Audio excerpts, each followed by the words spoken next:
Ready. He's watching the actual clock.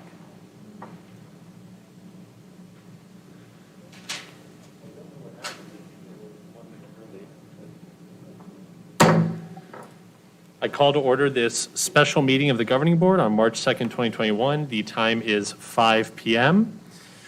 Vice President Sanowski, will you please lead the board in the Pledge of Allegiance? I pledge allegiance to the flag of the United States of America and to the republic for which it stands, one nation, under God, indivisible, with liberty and justice for all. The chair will now have a roll call, starting from the chair's left. Zach Lindsay. Libby Hartwell. Patty Beckman. Julie Sanowski. Jan Michael Greenberg. All 5 board members are present, and there is a quorum. The board will now move to agenda item 2D, approval of agenda. Are there any changes to the agenda as presented? The chair moves to approve the agenda as presented. Is there a second? Vice President Sanowski seconds. It is moved and seconded that the board approve the agenda as presented. All in favor say aye. Aye. Aye. All opposed say no. The motion carries 5-0. The board will now move to agenda item 3, superintendent's comments. Dr. Menzel. Thank you, President Greenberg, Vice President Sanowski, and members of the governing board. Good evening. I plan to keep my comments brief this evening because most of the important topics are on the agenda, and we'll talk about those at that time. So 3 quick updates. 2 are interrelated, but the first is that our second strategic planning meeting is tomorrow. And I just want to point out that I'm grateful for the 43 or 44 members we have on the strategic planning design team, and to remind people that while that team is doing some of the heavy lifting on the front end, that there are going to be opportunities for community engagement and participation as we paint a compelling vision and destination for Scottsdale Unified School District into the future. So while a lot of our time and attention this evening and recently has been on addressing COVID, we are really shifting our lens to where we're going in the future, and that is exciting work. Closer to what's happening now, as you know, we've been looking into the challenges related to, some have called it learning loss, but it's not really learning loss, but how do we accelerate learning when students are not performing at a level that we would normally expect for where they are on the continuum. And so we've got an accelerated learning committee that's been meeting regularly, led by Dr. Guerin and Dr. Sakos and Dr. Hagigat, and we've been looking at elementary, middle school, and high school, what kinds of options are available. That preliminary plan for this summer will be presented on the 16th, and it is our expectation, this is item number 3 in my report, that we will be able to provide summer school opportunities at no charge. We may have a small registration fee because we think that sometimes in order to get people to honor the commitment to show up a little bit towards that may make a difference. But we believe that with the ESSER funds and the potential for state funding that we should be able to offer the summer school at no charge to our families. I know many people have been asking about that, and it was a topic previously discussed by the governing board. So those are, I think, positive reports in terms of what's happening, and I look forward to the other conversations on the agenda.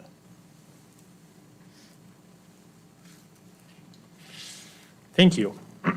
The board will now move to agenda item 4A, enrollment projections and demographic study. Dr. Menzel. I'd like to ask Shannon Crozier to come forward and introduce our demographer, who is probably no stranger to some of the board members at the table. And I had to say something and give Shannon time to get up here. I had to walk a little faster. No. Tonight we have Rick Bremer joining us from Applied Economics. He's done our demographic study for Scottsdale Unified. This is the 3rd year now that he's looked at it. We felt that it was important this year to do that because of COVID and trying to estimate how COVID will play into our numbers and what we think we'll get back potentially in students from last year to this year. So with that, I'd like to introduce Mr. Rick Bremer. Good afternoon, Dr. Menzel, Mr. President, Madam Vice President, members of the board. It's a pleasure to be here. It is. One of my favorite parts of this job, actually, is the storytelling part. Crunching all the numbers isn't quite so much fun, almost always there's a story to be told, and this year is a wild ride for everybody across the valley, you know. So the story is even a little more interesting in some ways than it might be, than we might want it to be. Just to remind me, how many of you have heard me present before?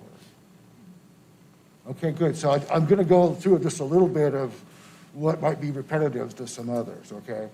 Just understanding what we actually do for the district, so our scope of our study. Obviously, thorough analysis of all demographic enrollment trends, particularly focusing on grade level characteristics of the enrollment, but also the geographic distribution of enrollment, looking at neighborhood level stuff. That's how we gain the accuracy, basically, in our projections. We're forced these day and age to track what's the enrollment at the alternative providers that are working in the district. And then, of course, the demographic characteristics of the population itself, of the existing population. So forget about all the construction that you see going on. What's happening with the population that's already here? And with the type of construction that we're having, which generally doesn't produce kids, sort of a spoiler, these trends are more important to us than all the construction cranes that you see in all of Scottsdale. So that's important. Well, that said, I do look at residential development because there are places, again, neighborhood almost level, where that's an important factor. And then we actually do, for you guys, 3 different projection models. We usually only do 2, but your district, so we do a macroeconomic district level top down. How does Scottsdale fit into the Northeast Valley, into Maricopa County, into the nation for that matter? How does our market behave relative to all those other markets from a top down perspective? And then for you guys, we have an intermediate level where I actually do a sub-district model like that for each complex. Because your district is so different, as you know, from north to south and east to west, that it's not a one-size-fits-all unit. So I've actually come up with an intermediate level model that I really only use here, although Peoria wants it now because they've seen it. And they've got the same kind of thing where they're enormously long north to south. And then we do what's kind of our claim to fame, which is a planning grid, these 400 or 340 areas within the district. So those are the little blue boxes you see on here. And so those are our planning grids or geographies. And that's how we actually track the student data. That's how we do our demographic database. That's how we do the projections, is for each of those little boxes. And we add those up to attendance areas, to complexes, and then we use that to model school enrollment, because there's not a direct relationship between enrollment by attendance area and enrollment by school. And we're going to see that. On this particular map, in addition to the district boundary and the little blue grid, you see lots of green spots. And that's just the directory level kind of information that we get about students, nothing personal, just address, grade, what school they're enrolled in, so that we can correlate, well, lots of things, really. I can track how many students come out of each one of these little boxes over time. And we have served the district in the past, so I actually have a snapshot from about 15 years ago that I keep comparing back to in terms of where neighborhoods are kind of on their life cycle. And the green dots, you see a lot of them outside the district. And because of your fine reputation, you draw in a significant number of students, a significant share of your total enrollment from outside the district. And so we track the little green dots outside the district and correlate those to the enrollment in those districts.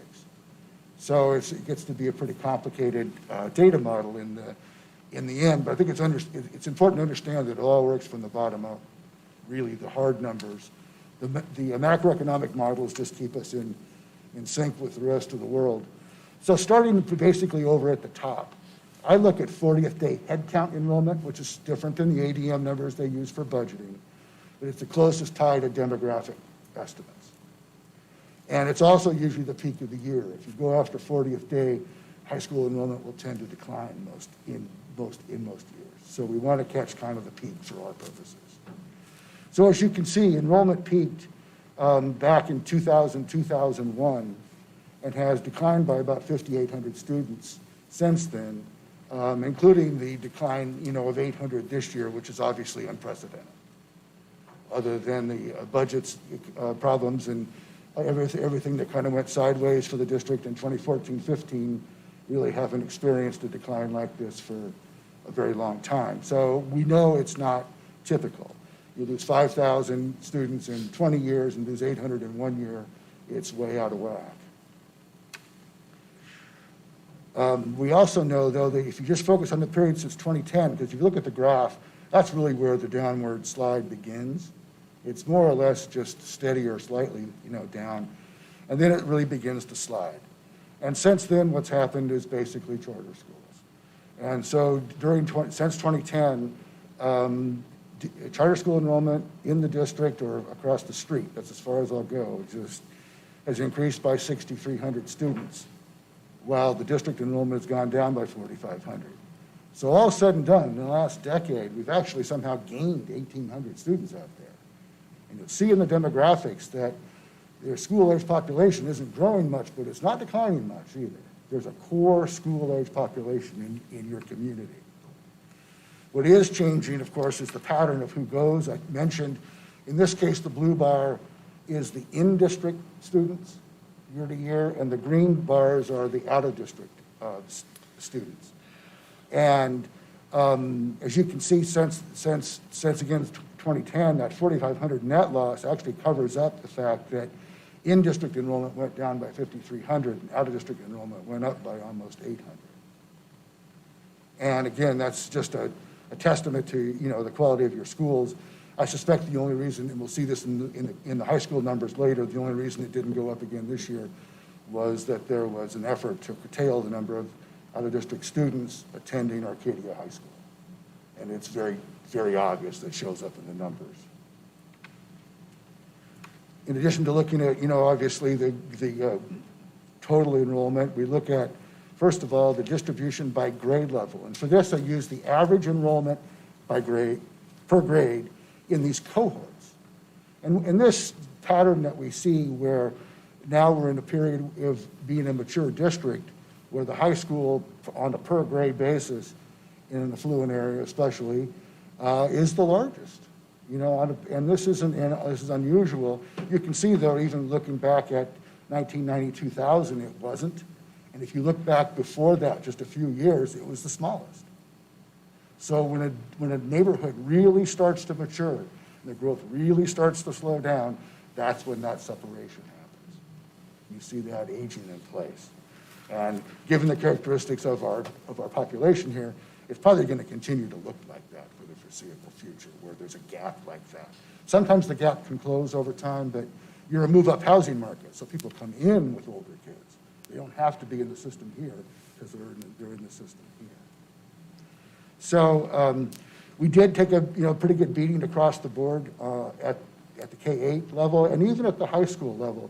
And actually the high school drop this year, I said one of them was the Arcadia High School issue, but the other one is that what we found in the impacts of COVID, which as we all know, and maybe I'll recap, statewide there's about 50,000 students who just didn't go to school this year, about 5% of all the school-age population. And most of them are in the younger grades, but not exclusively. But in lower SES areas, we find that they just didn't go anywhere. But in the more wealthy areas, middle and upper class areas, we find that they found an alternative and they went somewhere. And it's pretty unusual. This is one of the only districts I work with that actually experienced that at the high school level this year. Most people just kept their kids in the high school wherever they were. And you had a little bit of a pullback this year. Again, mostly the Arcadia probably impact. But the K2 and the 3-5 cohorts obviously took a pretty big hit this year. The other thing we look at, of course, is this geographic distribution of enrollment. And this is just, I don't even usually put in this map, but I knew some of you were new. So it just gives you an idea of the overall density of students in the district. And it's a wild ride a little bit here to service everybody because it's a large district. You've got areas with relatively high enrollment density, and then you've got areas with very, very low enrollment density. And so it makes things like busing and facility planning and all of those things just a little bit harder because it's not all a nice, concentric circle like the middle of the town, And so And these are the actual number, the coloring is the actual number, ranges of students, but the number is the actual number of K-12 students that came from each of those cells this year. And so we play the game where we can do that over time. So one of the things I'm always looking at is the 5 years, what's happened in the last 5 years. And I left this year out of the 5 years because it distorts it too much. So I left this with 14 to 19, so you can see that prior to now, wherever you see blue on this map are losses, wherever you see red on this map are gains. And so while district enrollment overall has been declining, there have been pockets, including, interestingly, in the southwest corner of the district, with a lot of redevelopment, in the Arcadia area that isn't just attracting people without kids. There's families moving back into some of those areas. But also then up north where they're still building some houses, and then pockets in between. Whereas if you look at the map for this year, it's basically all blue. I mean, except for, an isolated incident here and there. So the loss was district-wide, except for the fact, and you'll see this again coming up in the sub-district enrollment numbers, the Coronado neighborhood in particular took it harder than the rest of the district. And that's where you probably had some kids that have been out of the system this year. And that's where it got diciest for me in doing the projections, because then we have to decide how many are going to come back next year. And the thing about coming back next year is it's one thing to say there's probably about as many 5-year-olds out there this year or next year as there was this year, approximately. But the thing is with Arizona law is if you happen to be out of the system last year, you can choose, well, you don't have to go to school until you're 7 in Arizona anyway. And then when you come back, you can choose kindergarten or first grade because kindergarten's not compulsory. So even when we get these kids back next year, and I believe we will, it's not going to be just they all plunk in kindergarten, although they could. And one of the things I'm warning people is that I'm not building a lot of that in. I'm getting us back to the curve, but I'm not doing much to anticipate how much we regain. And I just don't think that it's prudent to do that, especially with the budgeting models and things that we have in front of us. So basically, at the complex level, I made adjustments. And mostly they were in the K3, K4 groups of recapture. But in no case did I assume that we would get back more than half of the kids that we lost this year. And in the upper grades, I think you really have to do that, because what I found when people are going to charter schools is when you open that door and they get a different experience somewhere, maybe it's a good experience, maybe it's a bad experience. But there's a share of those kids that you lost this year that will never be back, that would have come to you normally. And that's just a little dip in the road that we're going to deal with for a while. I talked about the demographic trends in the district. You can see that between 2000 and 2010, the population of the district didn't go up. We built housing units, but most of them turned out to be vacant with the recession and all. So population didn't go up very much. So in the last 10 years, we've seen continued housing construction, really about the same number of units as we did in the previous decade. But we've got the population increase because of the increase in vacancy rates. What I'm looking at, though, is the population that I'm concerned about, the folks under 18. And you can see that, 20 years ago, that was 20%. 10 years ago, it was 18%. Now it's 17%. It's declining, and we're adjusting for that in our projections. Two things: it only declines so far. And we know that at some point there's regeneration in some of the neighborhoods. And so it will never go to zero, for instance. It would be unreasonable just to keep projecting that, the student population was going to go to zero. The question is, where does it turn? And with your model, I have it turning in different points in 5 different sub-district areas. So it's really sophisticated in that regard as to when that might begin to happen. But I think it's interesting that it hasn't really dipped. It's dipped, but it hasn't cratered. It's not like it went to 10% like it did in Cave Creek. There's still a solid school-age population here in the district. You can see that those differences are really driven typically, historically, by the number of households and percentage of households that fall into these 2 key groups, the under 34 and the 35 to 44.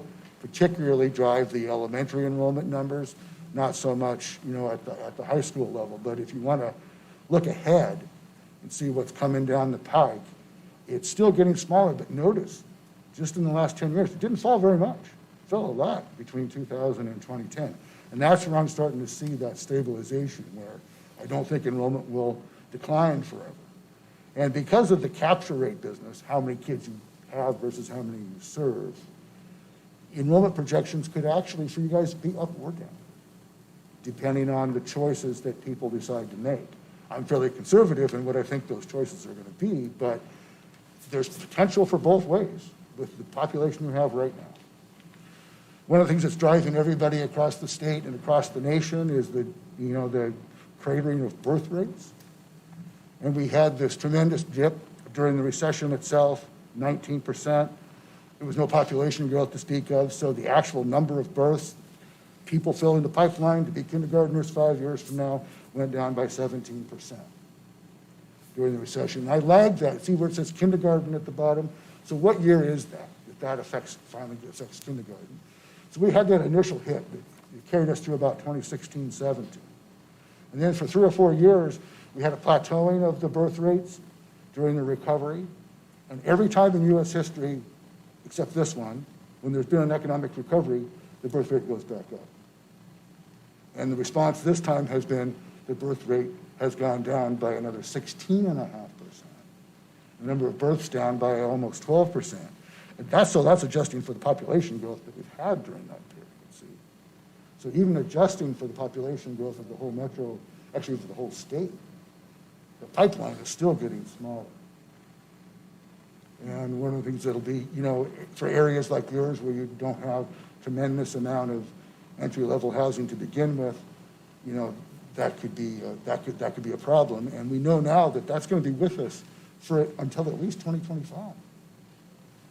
And from what I've read, it's really a double combination of the lasting impacts of the recession, the debt, and everything else that people came out with, but also a fundamental shift in how young people think about and when they think about having a family.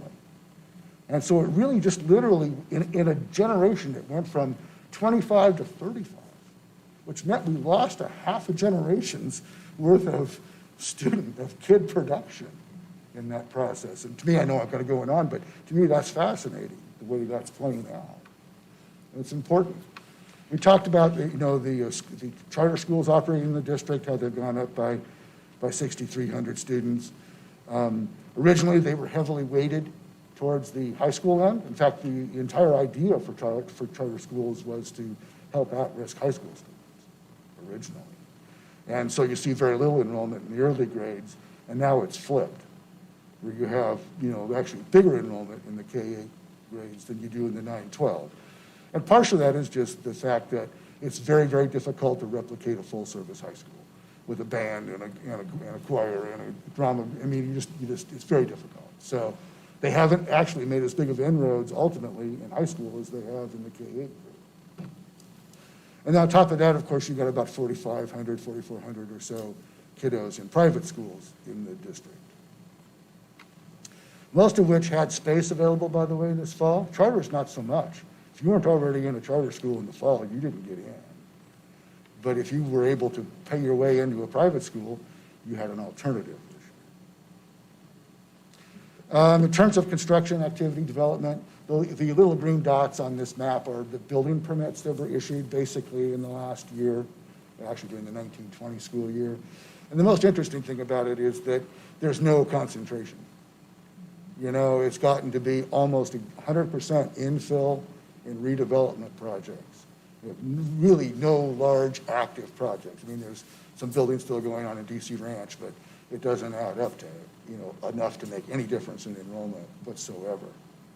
And the redevelopment is kind of an interesting animal because a lot of times it means that the housing value of that unit that they're remodeling goes way up, which means that the number of kids we get from it will probably go way down, but not always. And we see plenty of dual income professional families that are making it work with kindergartners in $800,000 houses. And that's just the way it is. There's a little bit of everything everywhere.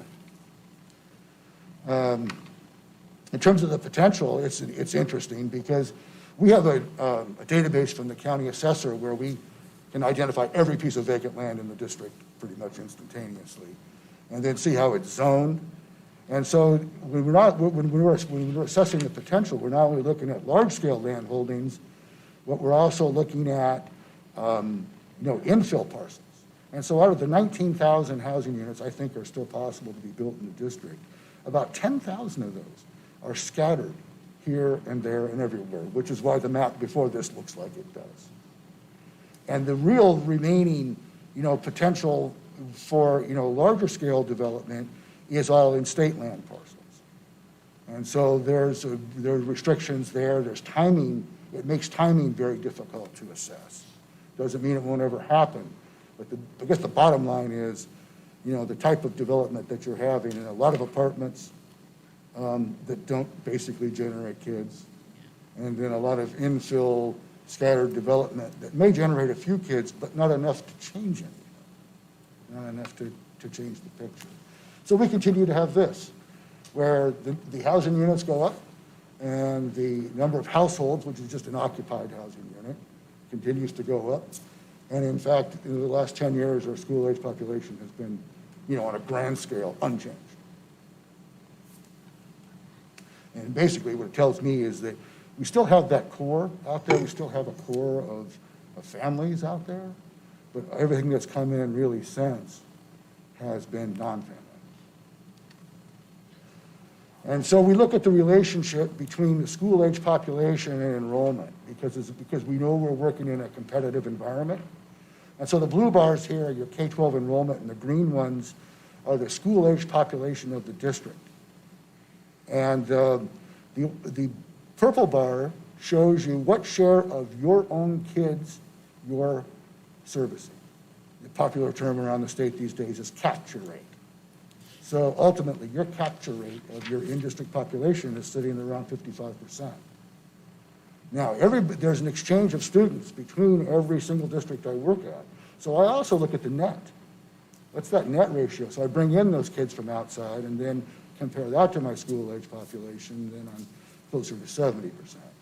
I do that primarily because I can do that for every district in the state, whereas I can only do the in-district for places like work. But they do track well over time, generally speaking. So I'm looking at those ratios, and if I took this back another 10 years, it was falling at 1.7% per year. If I look at just the last 5 years, it's falling at just over 1% per year, and I see that curve flattening.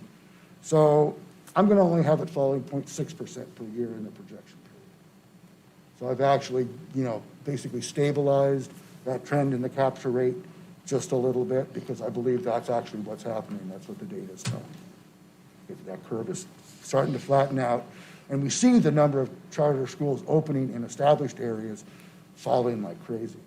They're now picking on the Dysarts and the Gilberts and the Queen Creeks where they're still building new houses. That's really where the charter energy has gone. So I'm hoping we can kind of stabilize this capture rate, if you want. And if we do, the enrollment should look, something like this. We lost, again, about 800 students this year. I'm looking for a bounce back of about 560 students out of that. The 800 drop, by the way, we had projected a 400 drop. So it was actually only 400 more than we had projected it would go down. So it wasn't, completely out of the blue. And the 560 rebound is one of the most nerve-wracking things, I'm having to do this year is to anticipate how many kids are going to come back.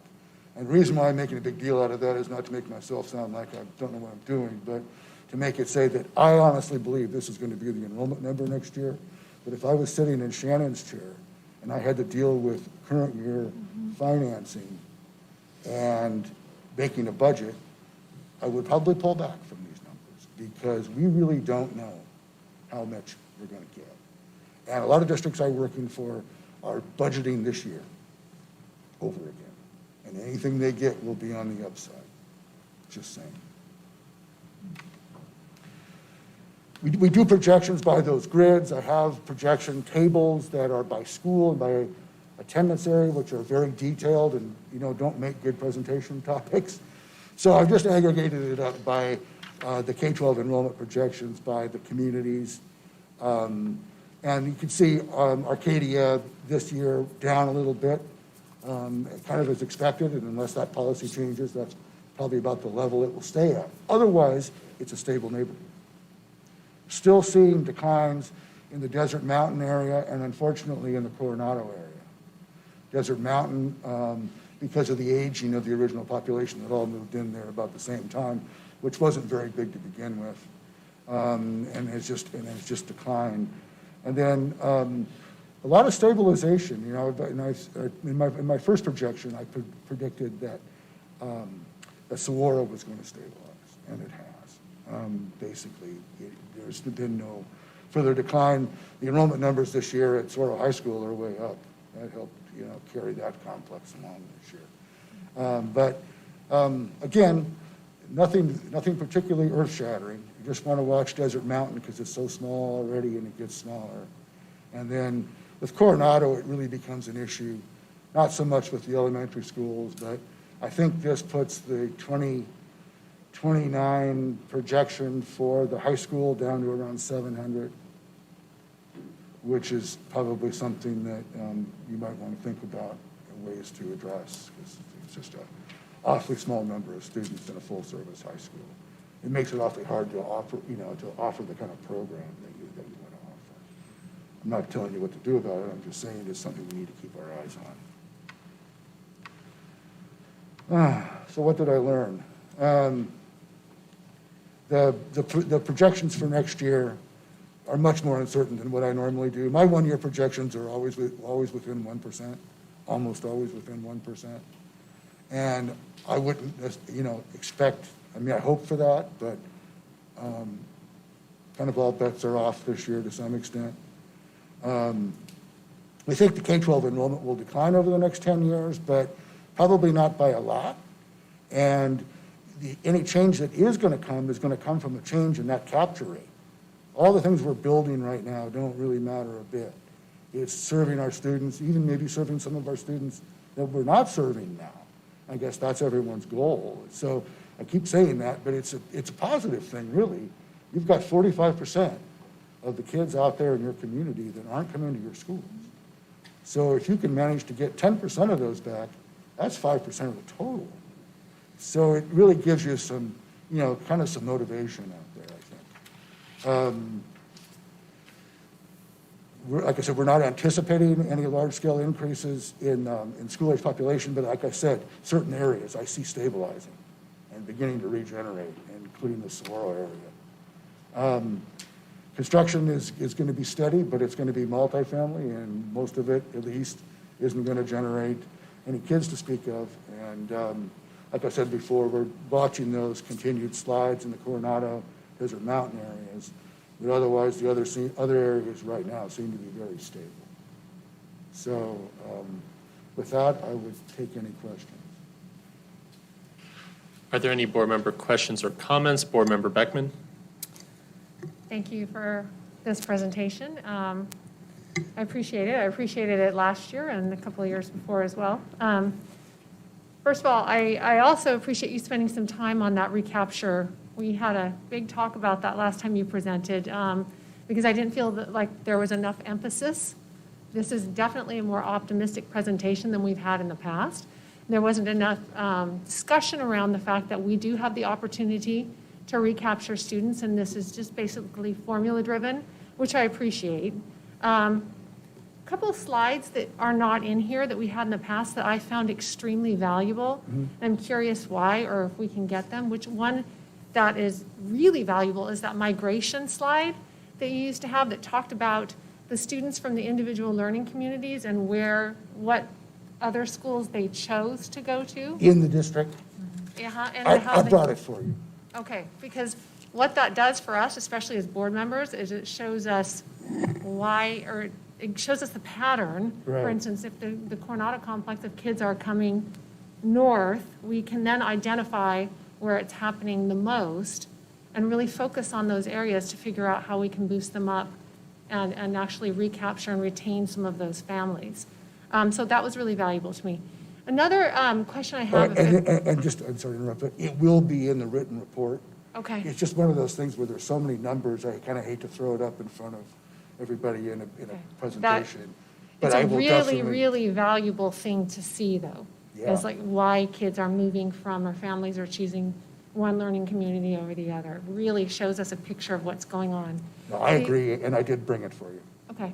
The other thing is, I don't know if we can ever, having said that, maybe next time around or at some point, I'd be interested, since you bring up Coronado and you bring up Desert Mountain, Coronado especially is a border community with Tempe, et cetera. It'd be interesting for me to see a migration that direction too. If we knew how many of our students were choosing the district over, not necessarily other providers in our district. See, I can only play the game one direction. I know how many kids you're not serving, but I don't know where they went. And the state's database doesn't run backwards. So I can't, they don't know, they say they don't know at charter school X what districts their kids came from. So, but if we have migration in our own district, how come we can't have migration from, for instance, that Coronado zip code? Because I have all of your student data and I geocode it, so I Okay, know okay. exactly which students went where. Okay, so you'd have to be doing their study, I Yeah. get it. And I've submitted 3 different public information requests, by the way, to ADE for that data, because I think they actually do have it. Okay. Well, and then the other thing I wanted to point out that you didn't touch on, or I didn't hear you, and I just wanted the people that were maybe not around, because it's significant to know, that our largest drop in 2014-15, there were some serious factors. We didn't pass the override that year. Our K-5s, we went to half-day Wednesdays, and we cut all of our arts and specials in the schools. So that played a really important role in our elementary school parents wanting to choose another educational provider. And the And- lesson from that is, by the way, guess what? It didn't come back.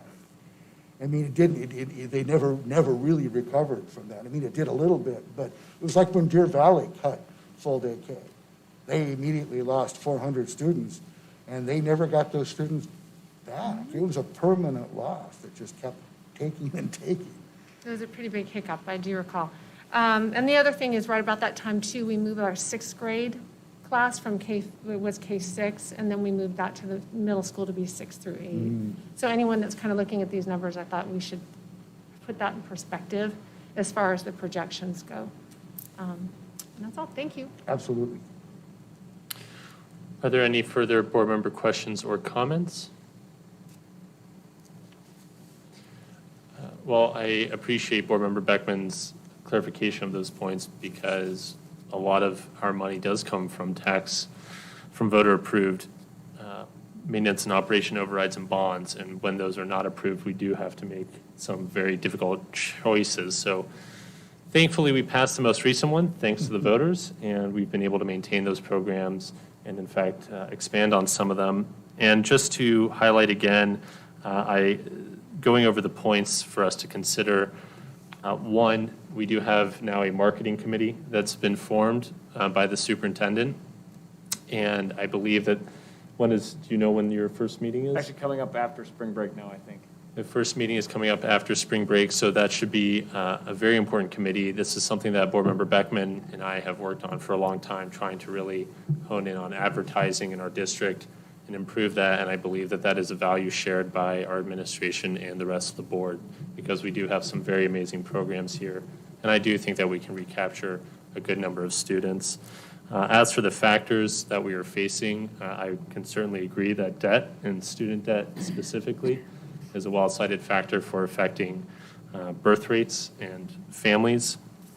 In our district, of course, we do have some very high-value housing, and even the high-density buildings that they build are luxury apartments and condos usually, which again is not necessarily conducive to starting or forming a family. And a third one that I think is an important one, and I think it's a factor that plays into our strategic planning design team, is jobs and automation. The fact of the matter is that when there are fewer jobs and there's more automation, that also affects family planning decisions. And that's one way to really attract students, is bring our education up to that level to prepare those students for the future and make our district attractive for that. Are there any final board member comments or questions on this? Thank you very much. It was informative as always. Thank you very much. Thank you. The board will now move to agenda item 5, consent agenda. The chair moves to approve the consent agenda as presented. Is there a second? Board Member Hartwell's seconds. It is moved and seconded that the board approve the consent agenda as provided, as presented. All in favor say aye. Aye. Aye. The motion carries 5-0. The board will now move to agenda item 6A, secondary schedule for fourth quarter. Dr. Menzel. Thank you, President Greenberg and members of the governing board.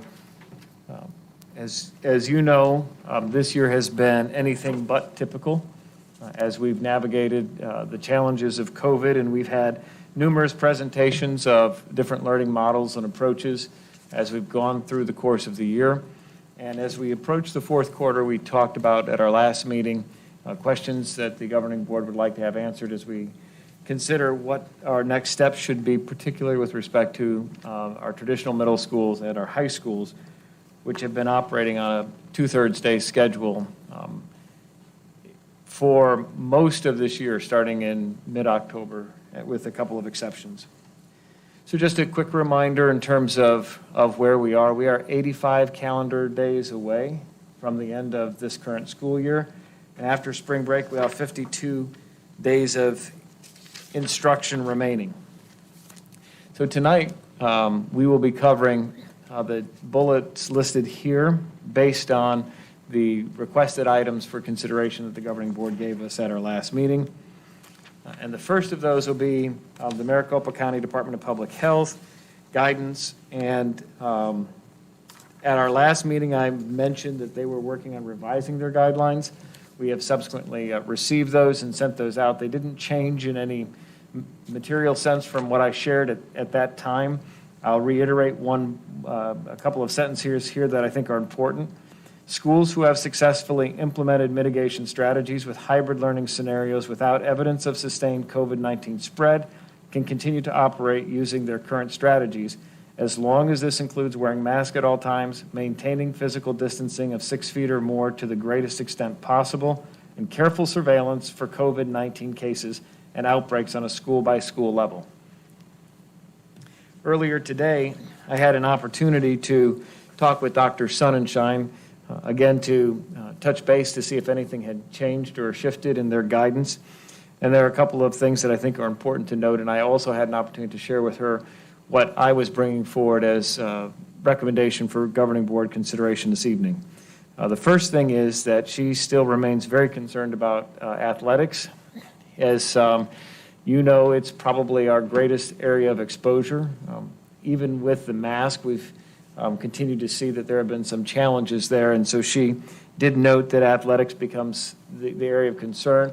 And while the county health department guidelines align with the CDC guidelines on athletics, there's, I don't believe, very many districts in the valley that are actually following those recommended guidelines. So that's the first note. Secondly, as it relates to the recommendation, if I was fast forwarding to the end of the presentation, for a return to full in-person instruction for our middle school and high school students, her concern, among others, but the one that has been consistent is around lunch mitigation strategies. So we had a chance to talk about that. And our conversation led to the following. She is 100% supportive of piloting a return to full-day instruction at the middle school and high school levels, implementing mitigation strategies as best we can. So the physical distancing, the things that we've been doing, cohorting where possible. And this is one of those things when you think about lunch, first you look at the size of a Desert Mountain High School or a Chaparral and you think, well, cohorting could be difficult. Then if you think about how student behavior is, middle school and high school, they typically cohort themselves. Some of them might move from group to group, but generally they stay with the same peer group when they have those lunch opportunities, and their lunch periods are at the same time every day. So there is some natural cohorting that happens. And then her other qualifier was with careful monitoring and readiness to pivot or make changes if an increase in cases is observed. So the operative terms here, and we did discuss this, there really isn't another opportunity to move to full-day instruction for our middle school and high school students if we don't do it at the beginning of the fourth quarter, just as it makes sense from an implementation standpoint. However, as you all are well aware, we are close to the one-year mark of having closed down for the first time, and our middle school and high school students, for the most part, have not had a full day of instruction since then. If we don't make an attempt to do it at this juncture, it will mean they'll have a year and a half without having a full day of instruction as a part of their experience, because we don't start again until August 4th. So in conversations with Dr. Sonnenschein, she also acknowledged that the implementation and mitigation strategies that we've been following are school-by-school metrics so that we have the ability to take appropriate action if and when cases get to a level where we need to return to virtual. That's already in place. All of those led to her support for the recommendation coming forward this evening. We also talked about the academic impact of students not being in school. At the last meeting, I mentioned some data with respect to the increased failure rate of sixth grade students is one data point that was particularly troublesome to me. We also received information from Coronado High School that also is disconcerting. Every demographic group has doubled or more in terms of number of failing grades. And if you look at D's and F's, we're over 25%. Not being in school on a consistent basis is having an impact on many of our students, and arguably it's having a detrimental impact on our students that will have the biggest challenges in terms of catching up again.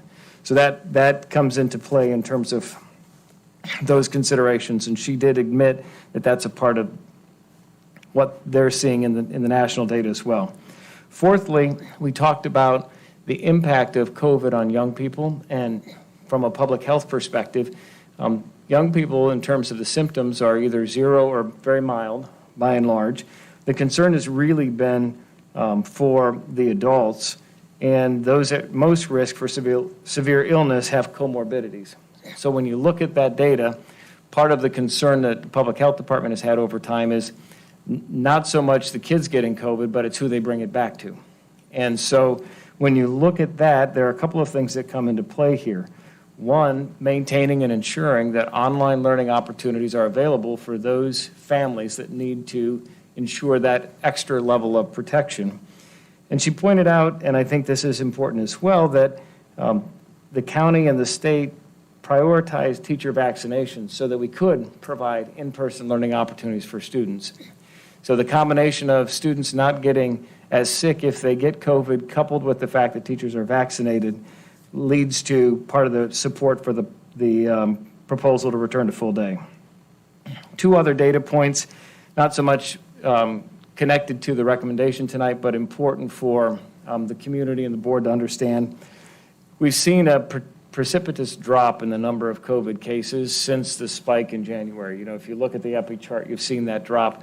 If you're listening to much of the national news media, you also hear about a plateau. And we've seen that in the county's epi curve. We've also seen, according to Dr. Sonnenschein, and if you pull up their website, you can see it as well, that the downward trajectory has started again, but the slope of that downward trajectory is not as precipitous as what we saw previously.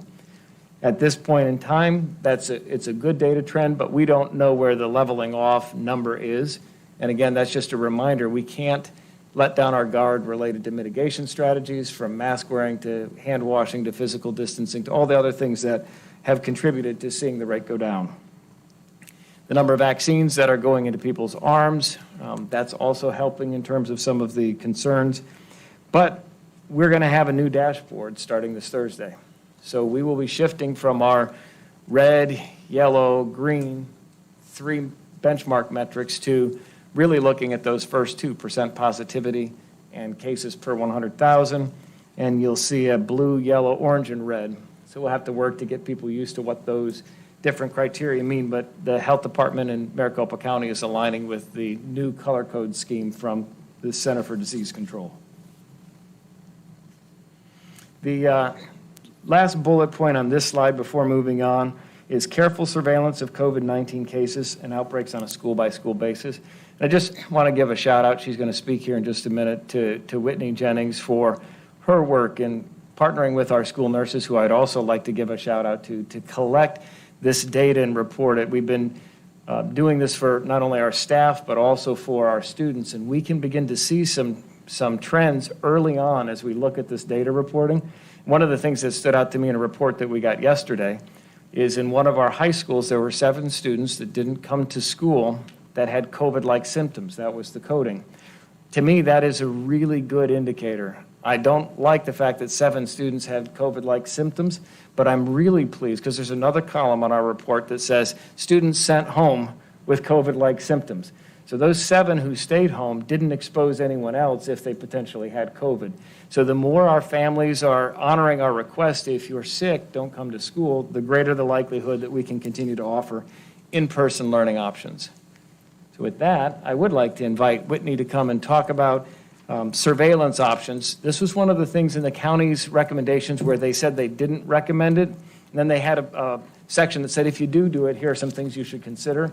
But we've been looking at this for some time, thanks to the inquiries by Dr. Hartwells. And so, Whitney, maybe you can share what we've learned. Good evening, Board.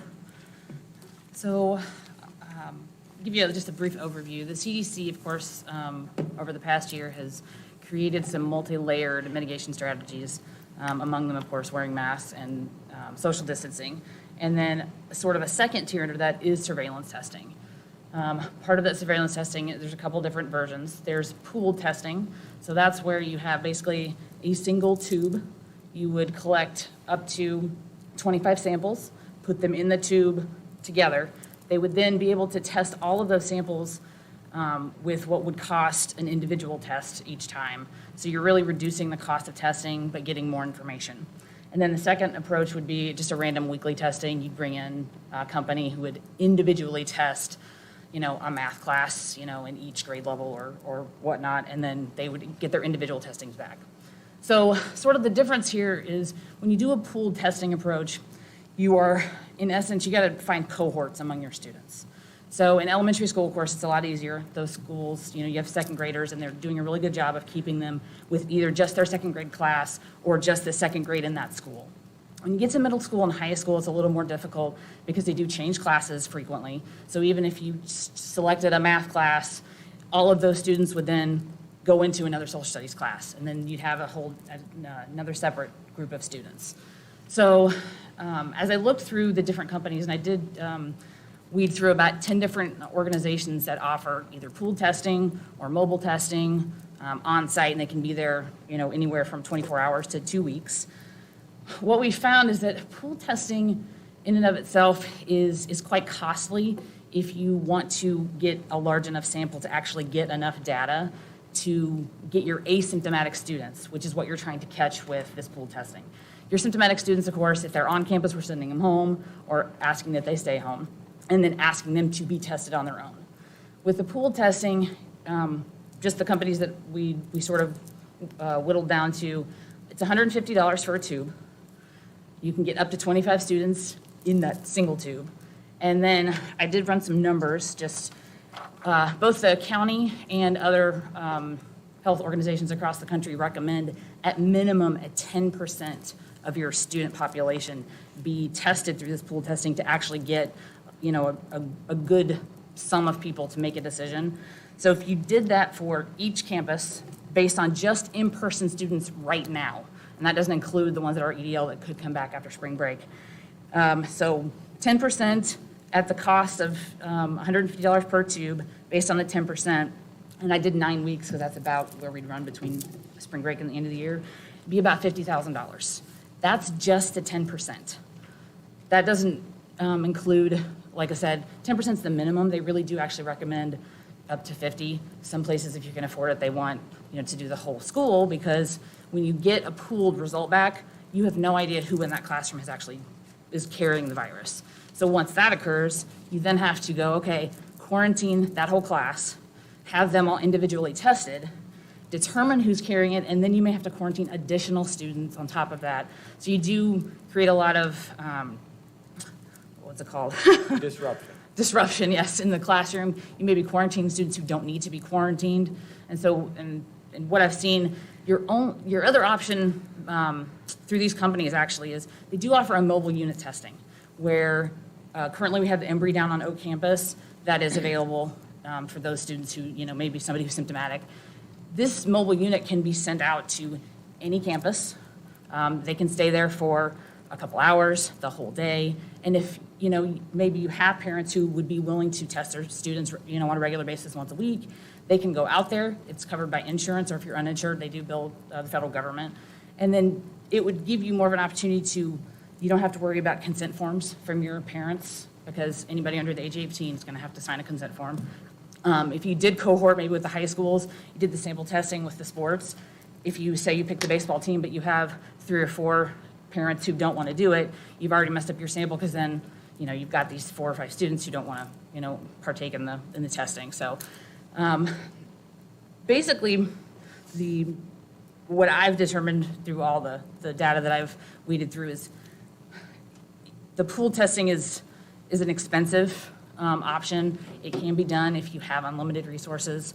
There are companies that utilize things like this, but they also have access to immediate rapid testing that they also pay for, which is $100 to $125 a person, and they can get immediate results versus waiting the 2-3 days to get a test and then having to go back to quarantine a bunch of students. So, and that's all I have for now.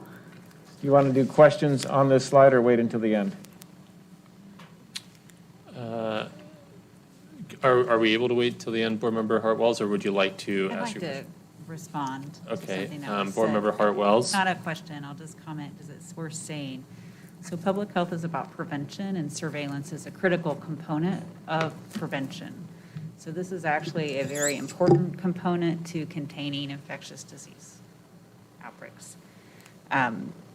Secondly, rapid tests in the CDC guidance is not suggested because the fidelity of rapid tests is very poor. And that's actually something I keep waiting to be brought forward, that we do not use rapid testing for our data, but that hasn't popped up quite yet. I'm sure you've run across that in your research as well. And in my reaction to $50,000 for the rest of the school semester, the benefit to improving the fidelity of our data significantly outweighs $50,000. Because one criticism we keep getting from the community, and I think legitimately so, is when you rely entirely on volunteering information, you're going to lose information. So if we're really making decisions on data, the building metric data, it should have improved fidelity. And this is one way to do that. So thank you for all your research. That's it. I'm not going to ask questions, but I just would like to at least get that in response. In the interest of fairness, do any other board members have comments at this time? Thank you. We can proceed. Thank you, Whitney. Next, we discuss spring break considerations. As you know, fourth quarter starts immediately following spring break. And so what I listed here are options that we've looked at in the past and then some modifications to that. So early on, we have requested, say after Thanksgiving, voluntary quarantine for those who have traveled. And we had 300 plus families, 350 that honored that request. After, we did the same thing for elementary after the New Year holiday. And I don't remember the numbers that participated, but we've had a decent compliance at the elementary level. We did not have any data to be able to gauge that for middle school and high school because they were all online for 2 weeks before they started again. So internally, we had conversations about what should we do after spring break. And there are a couple of options that are available and then some challenges that are perceived. Because if you extend spring break, which that's not what you're really doing, but if you go to online, it allows people to take more time away if they chose to do so. And so there's a question about, do we do that? We have 1 week before testing starts, our science testing starts that March 22nd. So that's a variable to consider. But we could look at an option where the first week back from spring break was online for middle school and high school students, and then you return to the schedule that's approved by the governing board. You could do that only for high school theoretically, or you could just rely on the request for voluntary quarantining, recognizing that if that request wasn't honored and people came potentially infected but asymptomatic and there was some spread within the school, it would reach that trigger point where we have an automatic return to virtual for 2 weeks.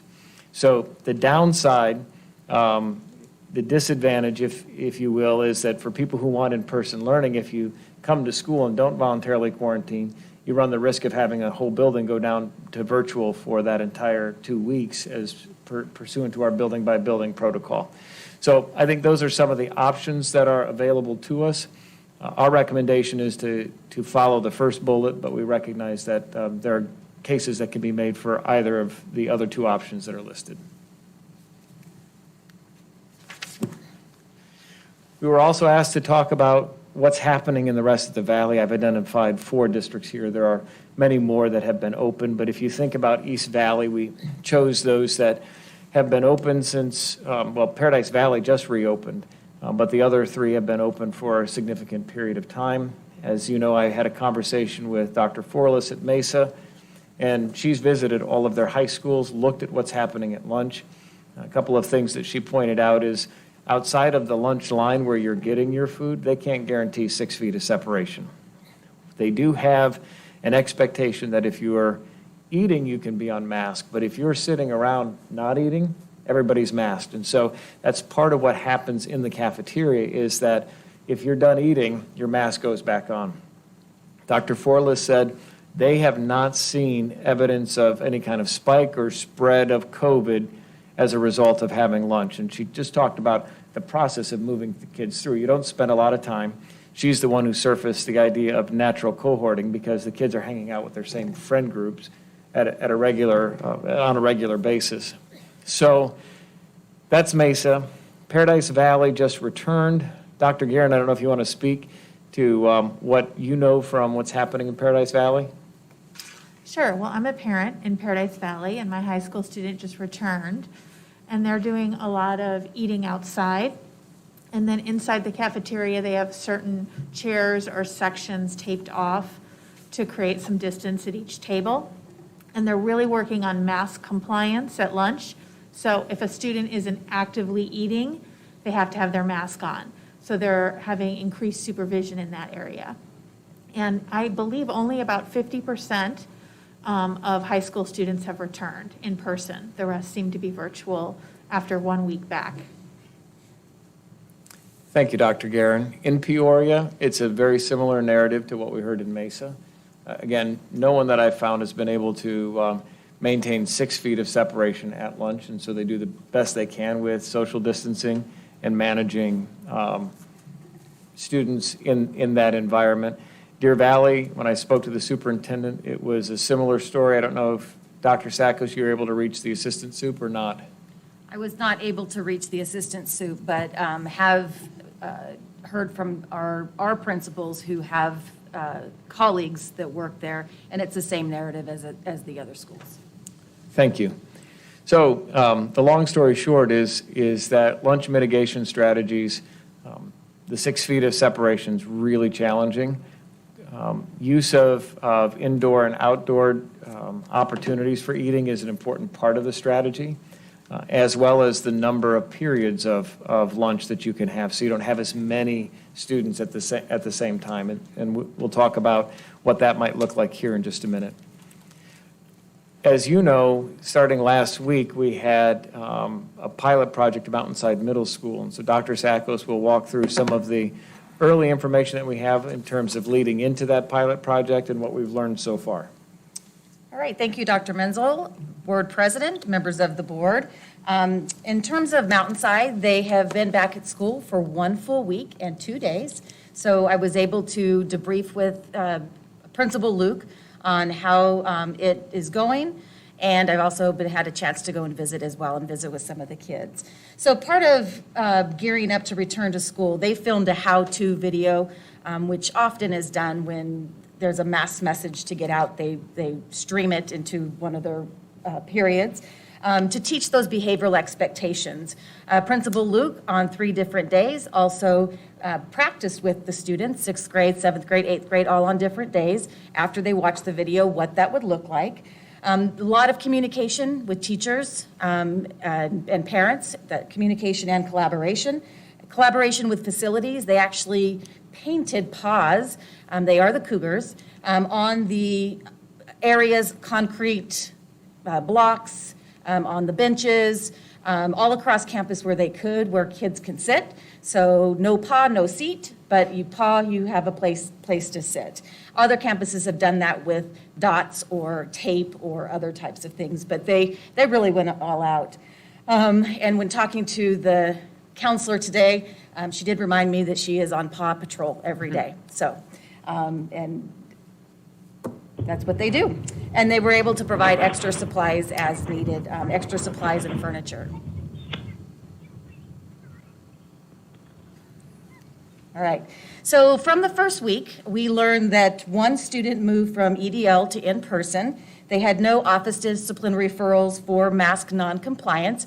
They do give a lot of friendly reminders, as evidenced by my visit, that it is a constant paw patrol, and they're asking students to move. They naturally migrate to each other, even though they begin on their paw, they turn, they move, and they don't intentionally do it to be defiant, but it's just part of their nature. But they do a really good job at it. There were no COVID cases the week of February 22nd and limited absences from teachers. When visiting today, it was the first week that they're actually now able to go and to play sports. And so that has really moved many of the students. They'll eat quickly, they'll move outside while it's nice, and they'll be able to play outside. So that has really moved a lot of the students out of the cafeteria. Some lesson learned. They did have to alter cart locations for food distribution. That, as the week went on, it resulted in increase of lunches served. However, one piece of data one thing that's skewing my data is that Friday is Wild Mike's Cheesy Bites with marinara.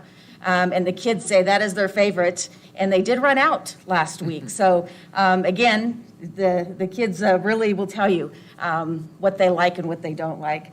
So feedback from the principal, overall great attitude on campus. Students were tired, but happy to be back. They're enjoying lunch and following protocols with friendly reminders. Passing periods are not an issue. There's an overall sense of happiness from the students, appreciative, polite, and respectful. I evidenced all those things today. And teachers are still trying to adjust to balancing meeting the needs of online students and in-person students. Thank you, Dr. Sackos. Oops. Oops. Oh, I forget, I'm not driving here. In terms of our K-8 schools, as you know, we have 4 K-8 schools. They have been providing full-day instruction since early January, beginning with Cheyenne. In-person students are displaying a higher level of engagement when compared to looking at EDL students. Lunch mitigation strategies are very parallel to what we've been, the examples we just gave. And the students are spaced to the greatest extent possible. But again, watching over at Cheyenne, a couple of times they naturally kind of migrate, but they get friendly reminders and they separate back, but they're really trying to comply the best they can. Grades improve overall when students return in person. Those remaining online are performing slightly lower or typical of historical records. Attendance in comparison to last year, those absences are up. But naturally, we are quarantining students and asking families to keep their students home when they're ill. All 4 K-8 schools report a successful transition to a full-day in-person learning schedule. All right, moving on to lunch mitigation. Oh, we'll go back one slide. I just wanted to point out how beautiful Ingleside cafeteria looks. This is after we did some measuring and building services assisted with this. These are the preferable tables because they are they're forward facing. They don't back up to one another's, but this is not the case on every campus where they're more picnic style and some round style as well. But this is the actual ideal setup where everybody is facing forward.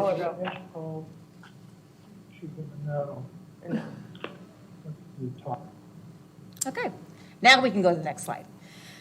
So what we did over the last 3 weeks is I was accompanied with the respective individuals on the slide to go about and do site visits.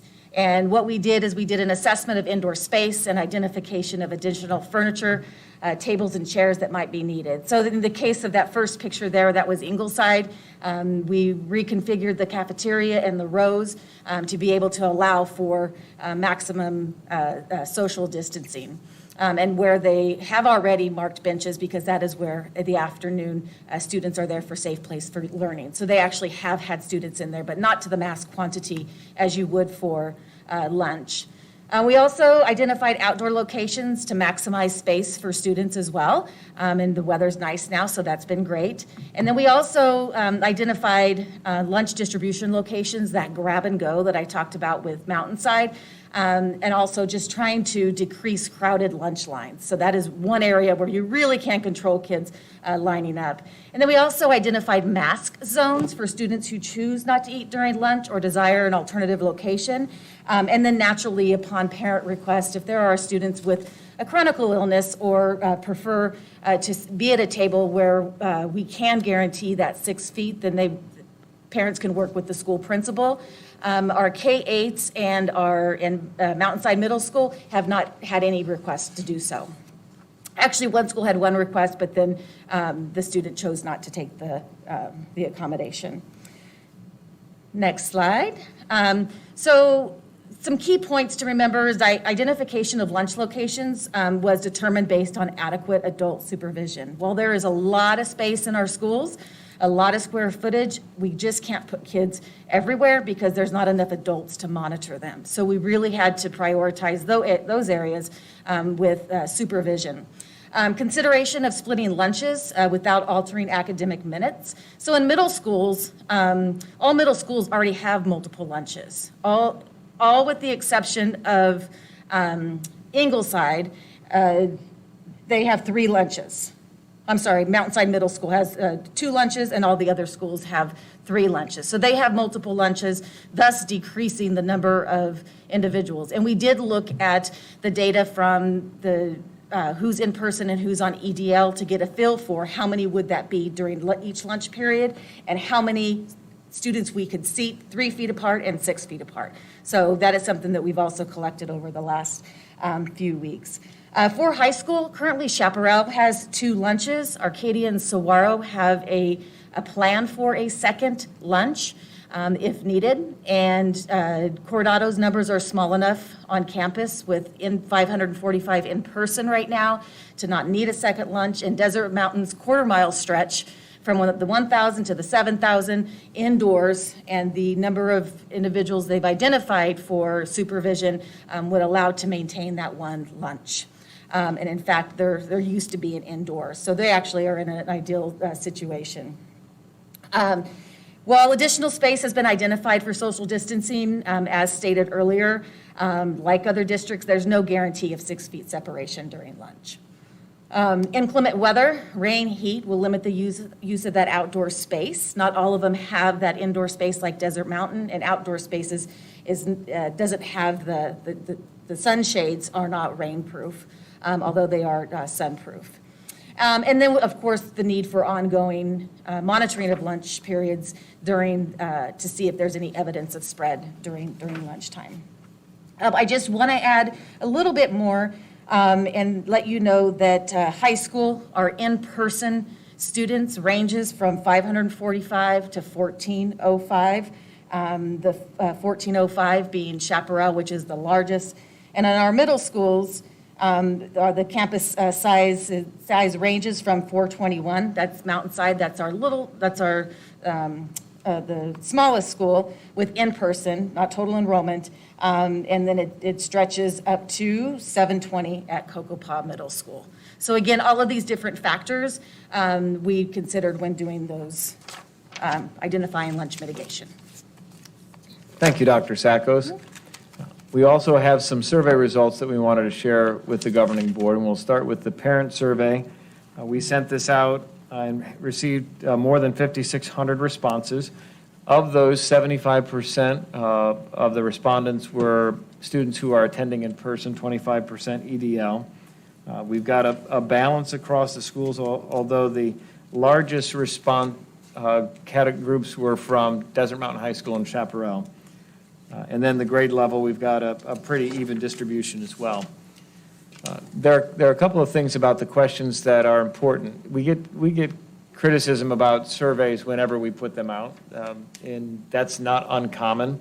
We were trying to get to a few core variables here in terms of the information. So in that first question that's highlighted here, secondary school should be virtual for all, which is a shorthand for saying implement the CDC guidelines that say if you can't, do the 6 feet when you're in the red, you should be virtual. We did not have support from our family. 67% absolutely did not think we should implement that strategy. Only 17% thought we should. We had a split, which is what we kind of expected when we talked about this the last time, in terms of whether or not parents thought we should return to a full day or if we should continue with the current schedule, and that's reflected here in the data.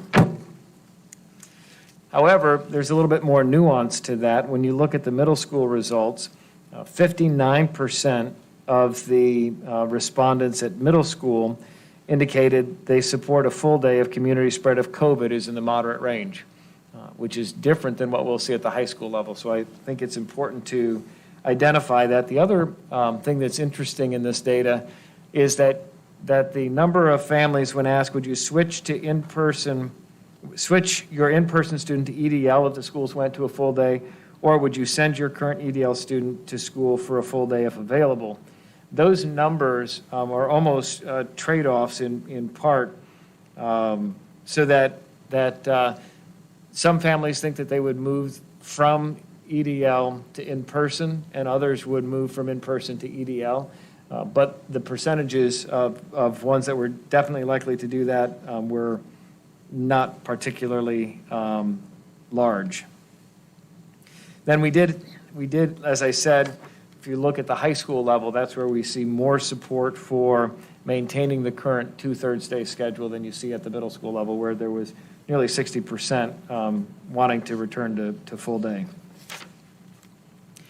So in addition to the survey that the district sent out to parents, the Student Advisory Board conducted a survey of our high school students. Dr. Sackles, would you like to review that data?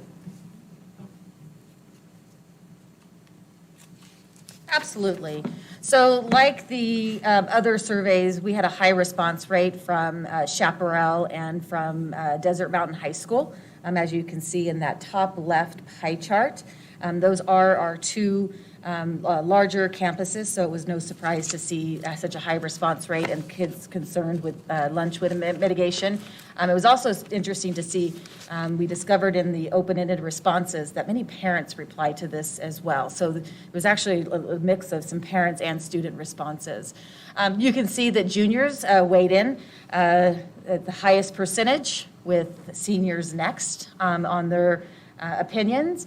70% of them were our in-person students, while the remaining percentage is on EDL. And then also the question was asked to students, and again, this is barring parent permission, but they had their own opinion.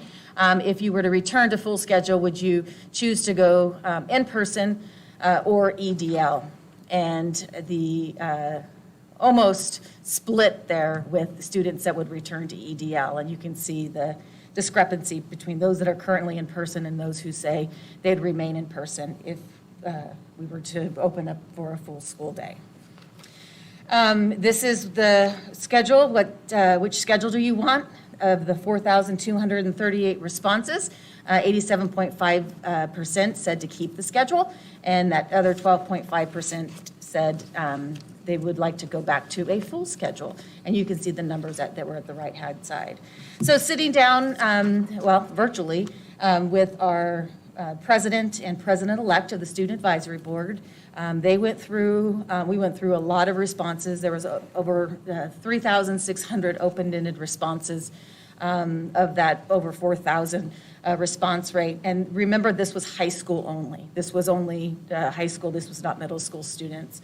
So some of the reoccurring themes, the COVID concern during lunch, don't feel safe, already have a set schedule for that day, that sense of, that now feels normal to many of our students. And they mentioned that it provides some stability for them and for their mental health. 2/3 of a day was mentioned to be better for EDL students, so there's not so much screen time. Block schedule allows for better understanding and can focus on each subject better. Office hours have helped many improve their understanding of material and get that extra help. Students report that they have learned better time management skills by having that afternoon EDL and those expectations that come with it in the afternoon. And then the school-provided tablet does not hold a charge all day, and there's not enough outlets in the room. But the students who mentioned wanting to go back full day wanted to go back to normal. They don't like what has been the new normal for them. They want to go back to the old normal.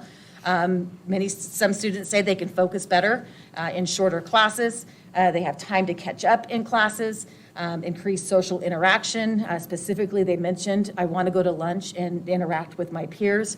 And this will get us prepared for next year. Many of these comments here mirrored what the adults had said in terms of advocating for keeping current schedule or going back full day from the emails that I received and the Let's Talk comments. So they were very much parallel to what our parents said. Thank you, Dr. Sackos. And the last survey, Scottsdale Education Association sent out a survey to 731 classified staff, 425 responded, so a response rate of 58%. Of those, what? Certified. Excuse me, certified. I appreciate that. 84.2% of the respondents indicated they wanted to maintain the current schedule. 15.8% indicated they'd prefer a full day. 6 out of 7 respondents is an overwhelming survey result. In the middle school, the numbers were a little bit lower than the high school, but you can still see that there was a larger percentage of our certified staff indicating they wanted to maintain the current schedule. And then the final area that the governing board raised for consideration was the social, emotional, and mental health concerns. I'm not Dr. sure why I Sackos. continue to try to sit down. Should have just stayed up here. So in terms of social, emotional, and mental health concerns, all of you know my former role at being in student services. This is near and dear to my heart. Ms. Cron could not be here tonight, but her and I echo the same concern for social, emotional needs, meeting the needs of students. So just a general statement, the degree and intensity of trauma varies by student on individual experiences during this time. And in the past, some of you have heard me talk about protective factors and risk factors. So those protective factors that many kids depend on in school is caring adults that they have contact with, peer networks, and a safe, stable, nurturing relationship. That's both at home and in school with an adult mentor on campus as well. Risk factors are high level of parental stress, high conflict, low levels of parental concern, or supervision.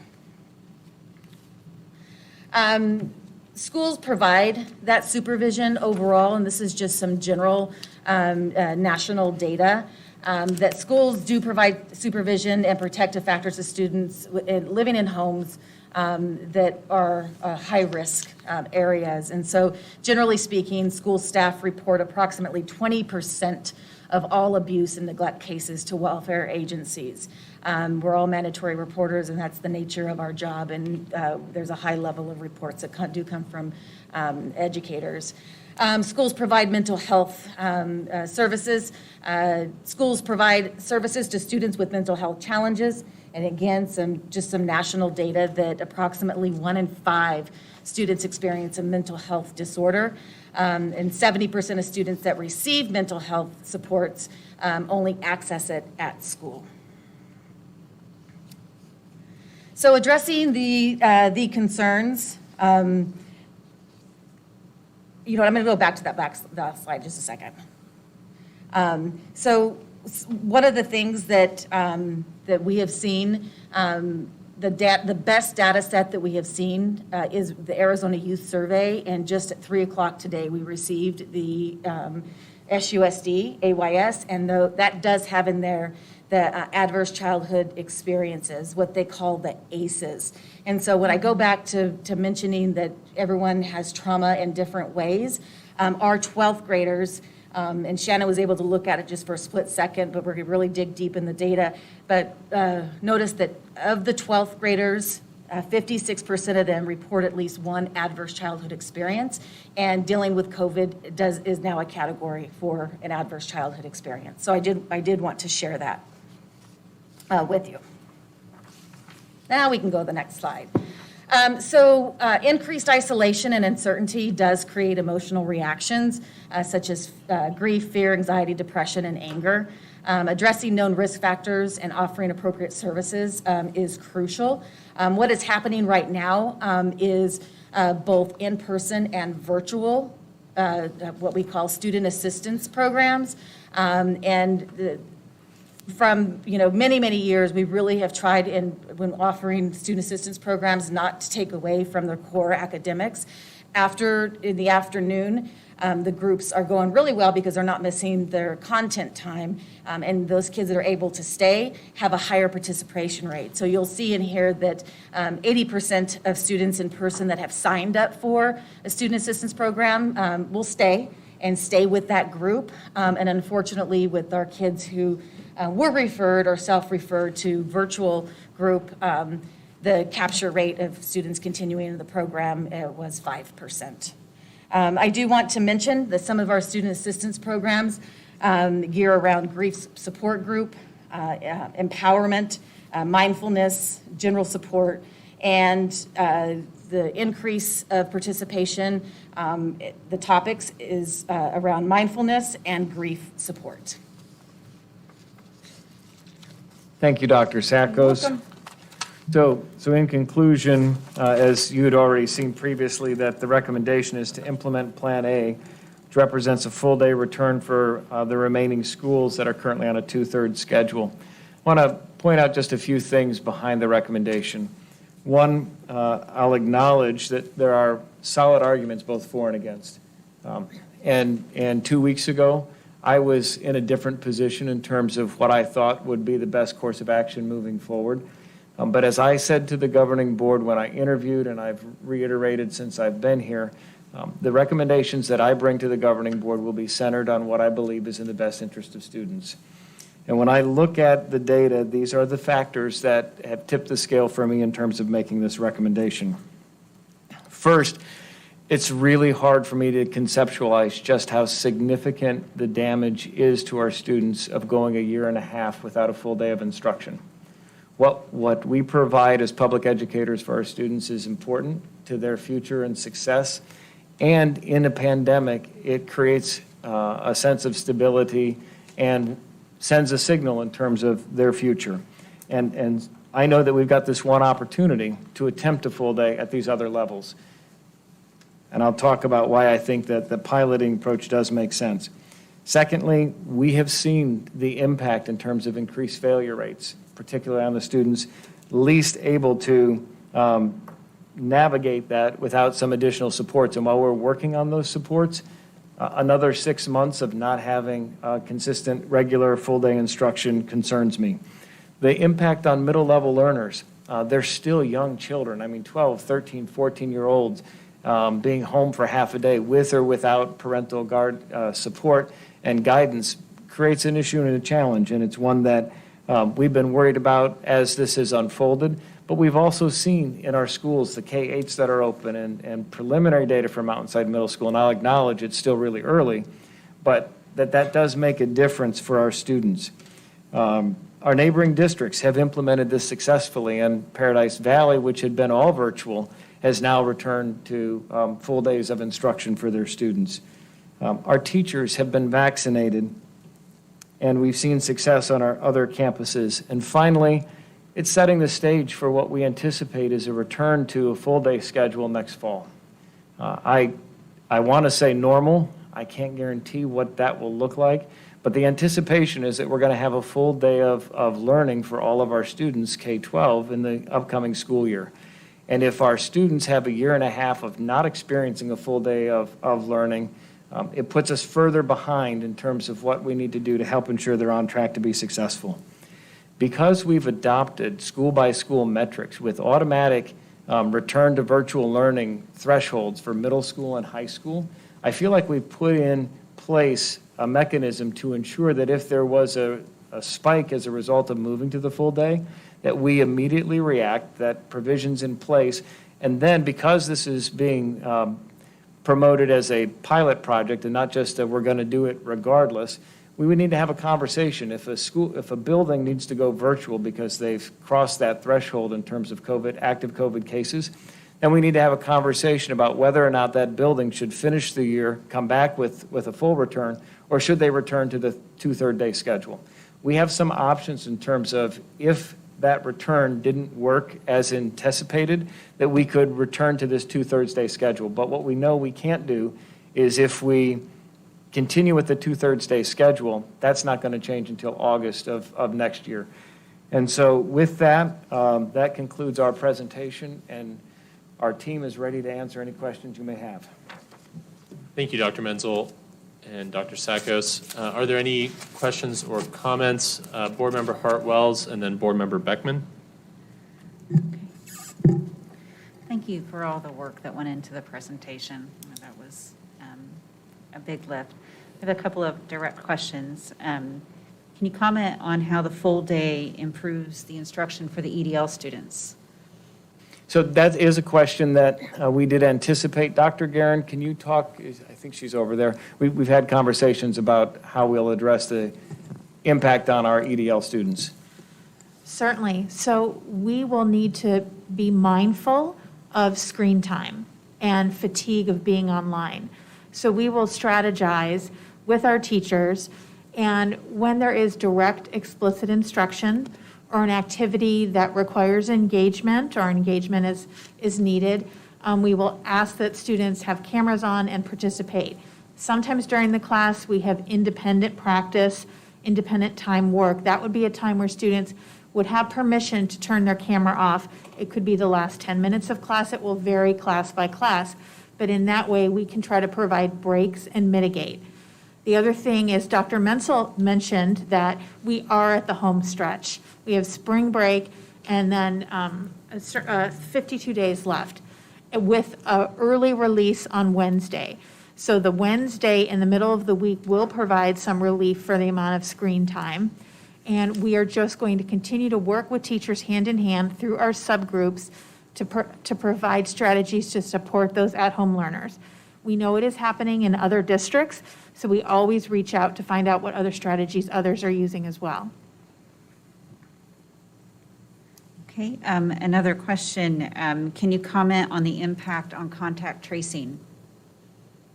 So our contact tracing, we intend to continue the way that we've put in place now. We've been doing it at the other campuses.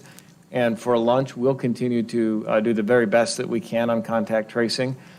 As Dr. Sakos and I talked earlier today, for those that eat outside, we've got cameras that can also help confirm who students we're sitting with. But if we find that there's a positive case, we'll do the work not only around lunch, but also in the classrooms in order to be able to identify where appropriate quarantining needs to take place. How would that change given the lunch scenario in the high schools?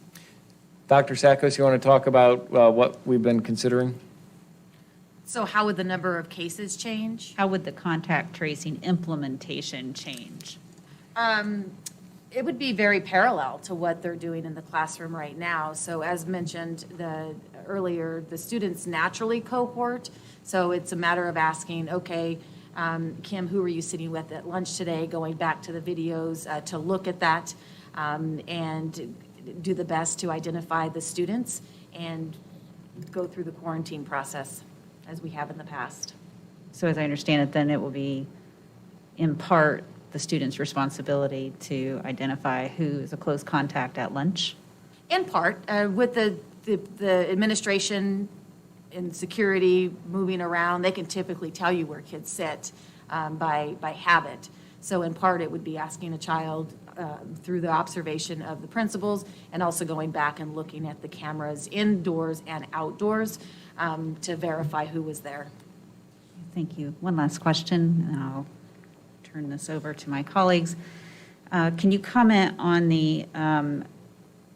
we received a request to discuss and comment the opportunity cost in implementing exactly what we're just talking about here, the recommendation, as opposed to that time spent planning for a more successful next year and summer acceleration activities. I'm glad to hear that that's coming along.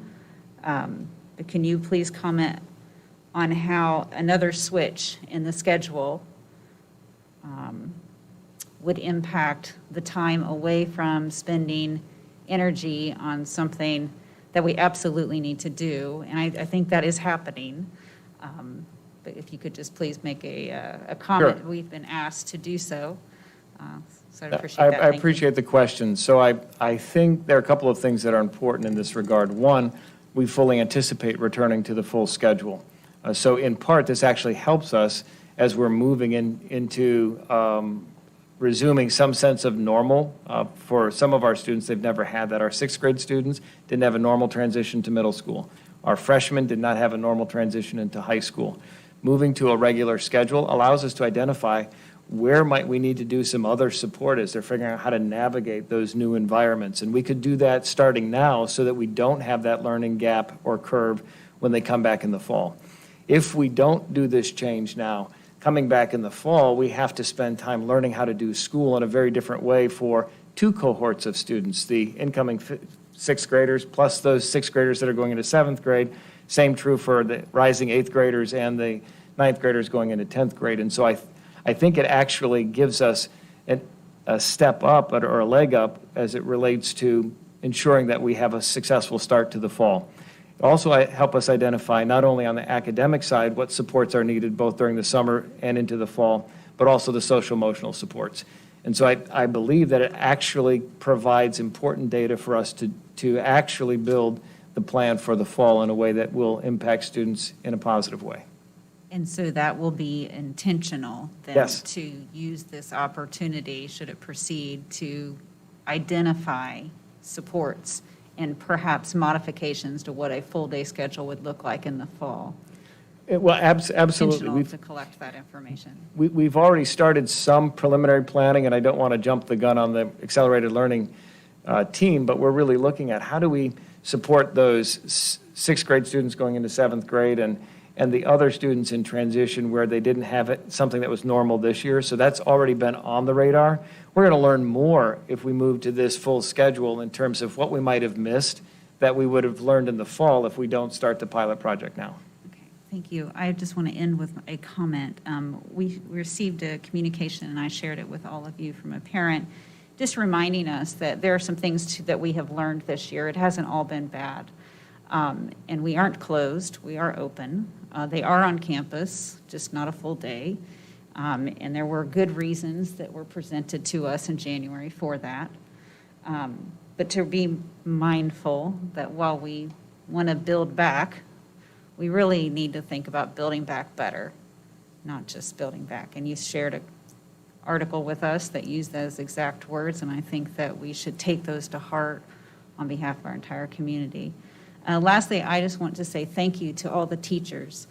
I cannot imagine how frustrated you are, because I put myself in your shoes as a teacher, and I think if my department chair called me and told me that my classes would resume after spring break in person in all the work that I did to get my students moving along in a digital environment, I'd be pretty frustrated.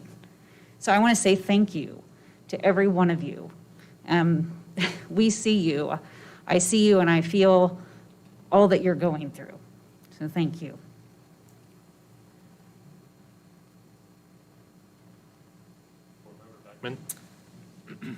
Okay, well, first of all, Dr. Menzel, thank you, as well as our teachers. You kind of touched on Dr. Hartwell's mentioned a few of the things I wanted to bring up as far as kind of hitting the ground running to identify the areas of support and interventions needed in the social emotional aspect first. And then I listened to something recently, and I like to use learning gaps instead of learning loss, because they do say, you don't really lose learning. There are gaps in that. So I appreciate you kind of diving into, for instance, if we do move forward with the Plan A, that we can hit the ground running, identifying the social emotional needs of our students as well as those academic learning gaps. One thing I wanted to note, though, looking at the survey results, that's disappointing but not unusual, is you had mentioned earlier Coronado. 3% of our Coronado parents or families made up that survey, 3%.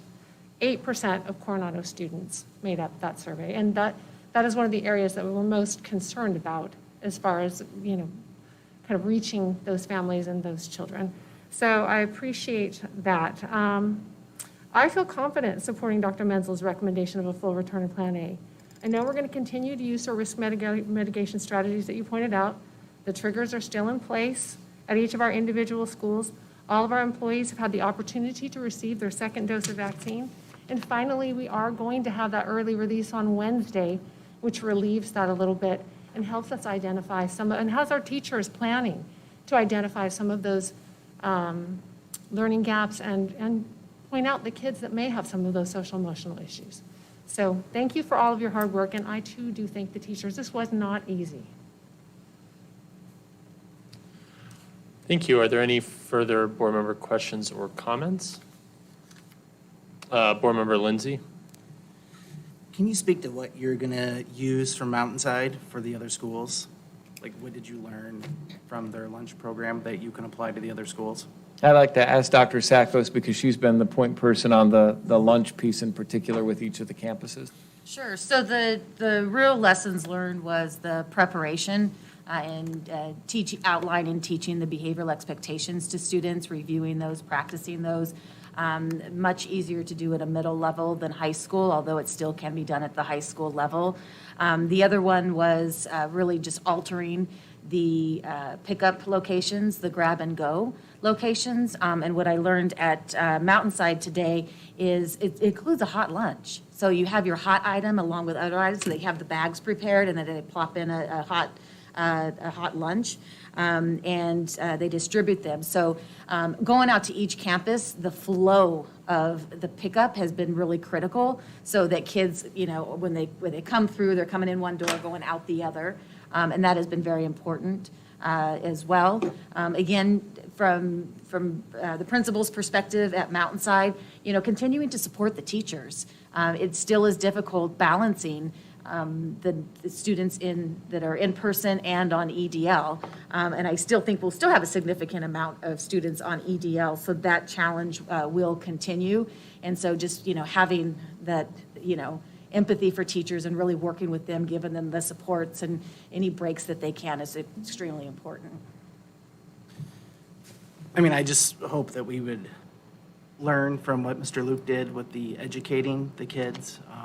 That Monday, I showed up for the first lunch period, and it was amazing to see how great the kids did. And I think a big part of that was the education that he did, the calling his parents, Right. emailing. He said he really went to great lengths to overdo it, just to make sure the kids showed up. And I have to say, just from a dad perspective, to be there and see those sixth graders that were there, and it was their first day having that middle school lunch was a pretty neat thing. This has not been easy. I appreciate all of our teachers and staff, all of our district admin that have been working so hard. I just go back to thinking, if the kids don't go back for fourth quarter, that year and a half of not having that in person, those sixth graders, those freshmen, even the seniors, they don't get those experiences that they would normally get. So it's just really important to me. But I just appreciate everybody. Thank you. Before I go to Board Member Beckman, Vice President Sanowski, do you have any comments? Okay, Board Member Beckman. I had one quick thing that I was in the presentation. It's not a question, I'm sorry, and then you can move forward. I had called you, and I think this is what's in there, about identification of the milestones for students who choose not to eat lunch or desire an alternative location. So I wanted to point this out because I know that there are some students that will want to stay in person, but lunch was a significant concern for them. Even going in the lunchroom and trying to grab a lunch or navigating that environment in general, there will be areas that those students can go have lunch by themselves or away from others to where they feel that they're in a safe place to be able to eat their lunch, correct? Yes, that option has been made available. So far, I think Dr. Sackos reported, no one's really taken advantage of it yet, but that is something that's a part of our planning. Vice President Zanowski. Yes. Well, many factors come into play when making this particular decision for me. After visiting all of the campuses but one since January 4th and seeing firsthand the physical environments and constraints COVID has exacerbated, hearing the input from administration, from school staff and students, and noting the number of challenges faced this year, I want it on record that I offer grace. With current plans effectively in place for student learning and identifying student needs, including summer learning opportunities to help bridge any learning gaps, considering that testing season is shortly upon us, spring break, and respecting the voice of staff and students at the secondary level, there are so few things that we can control right now during this COVID worldwide health pandemic. It is my thought that creating another additional disruption for the last quarter of this school year seems quite contrary to consideration for the emotional well-being of our students, our secondary students, and our staff. When we get to the point of making decisions, I just want it known that my decisions are based out of respect for students and staff with the considerations as I see them.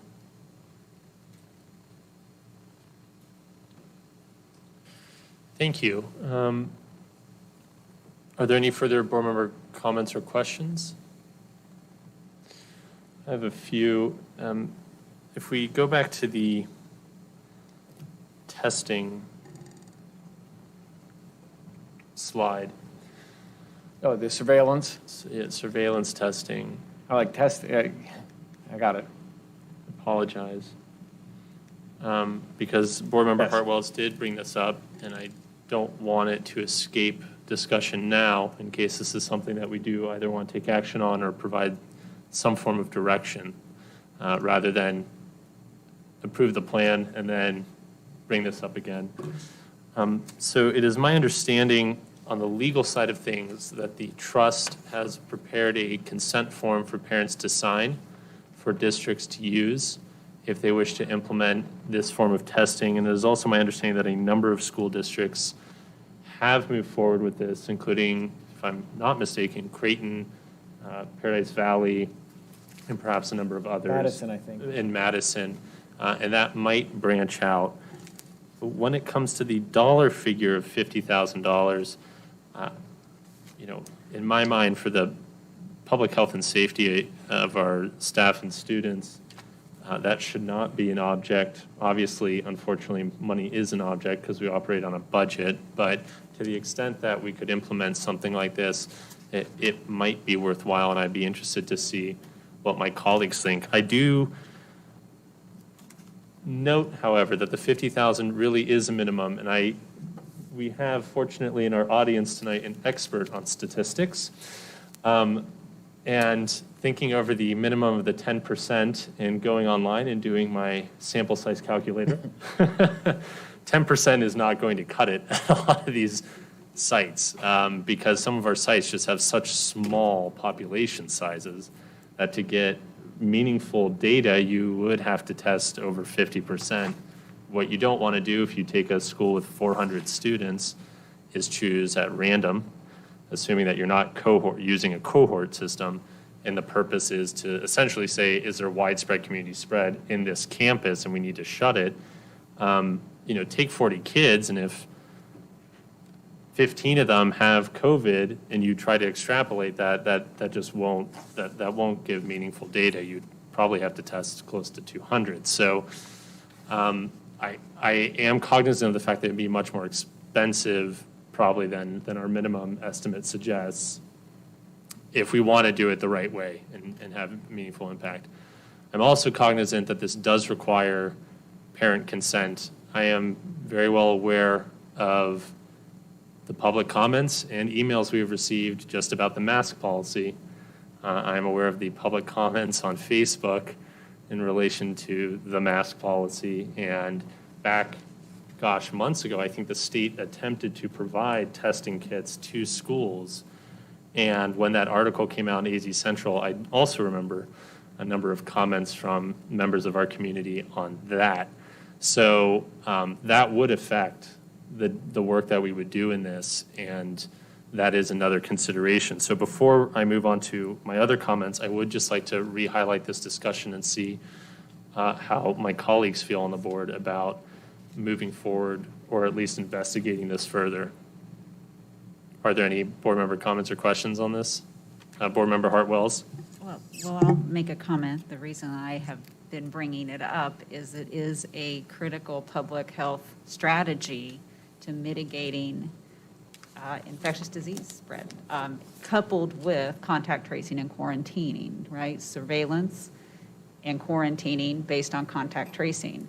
My concern about this recommendation is that it is not as scientifically reasoned as I would like, and that the implications on contact tracing have not been entirely thought through, and therefore the need for some additional tool that we don't currently use should be considered. And that was why, in large part, seeing this coming, I kept harping on surveillance. It is also, I will note, the one component in the CDC guidance as of February 12th, on which there is an amendment to their recommendation and their guidance of what the health mitigation strategy looks like if you have surveillance or if you do not have surveillance. It is that critical. So I realize there are other components to being able to implement something like that in a sincere way in our community. But if we're talking about a move to, we're going back, and there's been lots of comments making reference that, oh, we're going to go back to the way it was a year ago, I think that's the wrong attitude. We're not through this pandemic yet. I think that's a dangerous way to look at this. I think we need to consider, at least have a conversation, a sincere conversation about what other tools, if any, need to be considered in order to proceed down this the route that you're recommending, which is different. And we are not going back to what it was last February. That's over for a while, unfortunately, but it is. So that's why I keep bringing it up. I'm willing to have the conversation. I realize I'm not suggesting it has to go down that route, because I think it's very important to have parental input, absolutely, teacher input, staff input, and general community input. So I, again, thank you for getting the information. I think this is a good first step. So those are my thoughts on the surveillance component. And again, it is underpinned by decades of public health experience, that research-based. And I would add that with the SR2 funding, we would have a dedicated source of revenue to be able to fund it if we can get through the logistics of what we're going to do, what the threshold is, some of those other questions. We didn't make a recommendation on this one because we think there are multiple ways we could approach it. So we don't know what the best approach is, but definitely open to doing this as an added mitigation strategy. Thank you. Are there any other board member questions or comments about this mitigation strategy? I'm supportive of it, and I'm curious whether, assuming it's feasible once these logistical elements are completed, but one thing I would not want to be caught up on is actually spending the time to build this all out and then saying, oh, we need to go and issue the consent forms and get that now. So would it be possible to issue the consent forms now? And if we implement it, then we actually do go forward with it, then we do it. And if we choose not to move forward with that mitigation strategy, no harm, no foul. The form's been signed, and our counsel is nodding her head yes. So I think that might be just for the administration to consider as a first step, and then we can have a more fully fleshed out conversation there. But the ESSER 2 funds and the additional CARES Act funding is useful for that. To clarify, we're really looking at middle school and high school for this added surveillance testing at this juncture? Yes, Just wanna make sure correct. that's Is what that I thought. accurate, or Yes, Dr. Hart? yes. Okay. Well, yes. Thank you. Yes. Okay, so I think it's the middle and high schools that we are looking at, and what we might be able to do there. Because again, I think that we, or at least I feel that the health and safety of our staff is and our students is the key here. Can I ask a question on the consent form, and perhaps council can just address this? Is this very similar? Everyone who has a student who plays in a sport has had to sign a consent form. Could you just comment on how similar that document is that maybe a lot of our families have already seen? Board President Greenberg, Dr. Hartwells, the consent form that was vetted by the trust attorneys this week, and that actually was something that I prepared on behalf of another client, is similar in nature to the waiver form that you would see for athletics. So it has a waiver, an indemnity, a consent for the testing. The form that was prepared could be for use by either staff or students. The school districts that I'm familiar with are planning to do surveillance testing with staff as well. Thank you.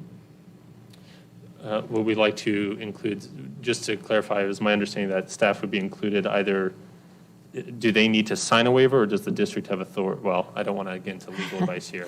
I apologize. Consent would be safest. Consent would be safest. So could we send that then to staff and students? Staff and students, or families, parents, yes. And, yeah, families, apologies. Are there any additional board member comments or questions on this item before I return to my own comments on the recommendation itself? Board Member Beckman. Okay, I think you need to go back a little bit, just for me, I guess, maybe everybody else gets it. This consent form is an optional form, we are saying, or we are saying we'd like everyone to sign it regardless, and then we'll have the discussion, and once it's signed, we'll implement. I need to understand. Correct. So my understanding, and I believe the way we are acting, is that the consent form is, of course, a voluntary form. Okay. My personal ask would be that people sign it because it would provide better data. But that is up to each family and each member of staff. And that we can get out of the way now, regardless of whether we actually implement a pool and a random testing pool system or not, just so it's not holding us up down the line. I just wanted that clarity. Mhm. Thank you. Yes. Yeah. Thank you for clarifying that. And I also, just for the community, higher education is using this approach and has been using this approach for months now in order to stay open. So there is some empirical experience here. Very well. Are there any additional comments or questions before I return to my broader comments? Vice President Sanowski? Would there be a time frame, like an expiration on the surveillance testing permission?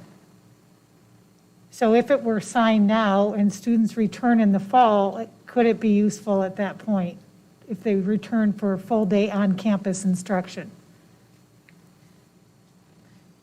Board President Greenberg, Ms. Sanowski, the consent form that I'm reviewing right now that was vetted by the trust doesn't have an expiration date on it, so it would theoretically be available for parents or staff to consent in the future as well. Thank you. But if you wanted to put a time frame on it, or if anybody wanted to withdraw consent, they could do so. Thank you. Are there any additional comments or questions? As to the overall recommendation, I do support the recommendation to return to full days of learning. However, I accept that there are very real concerns here and legitimate arguments to the contrary. The disruption that it could cause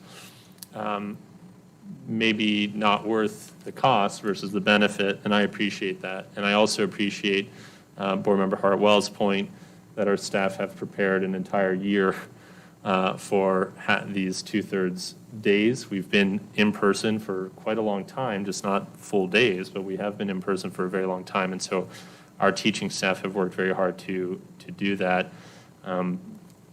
Ultimately, again, this is a public health matter first.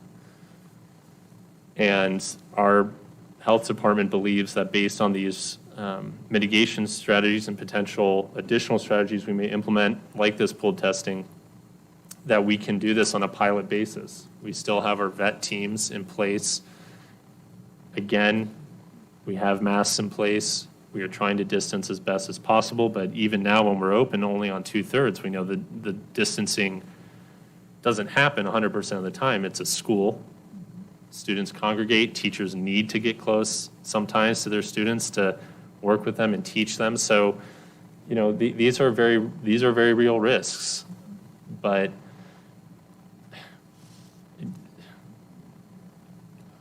I've stuck to following the health department.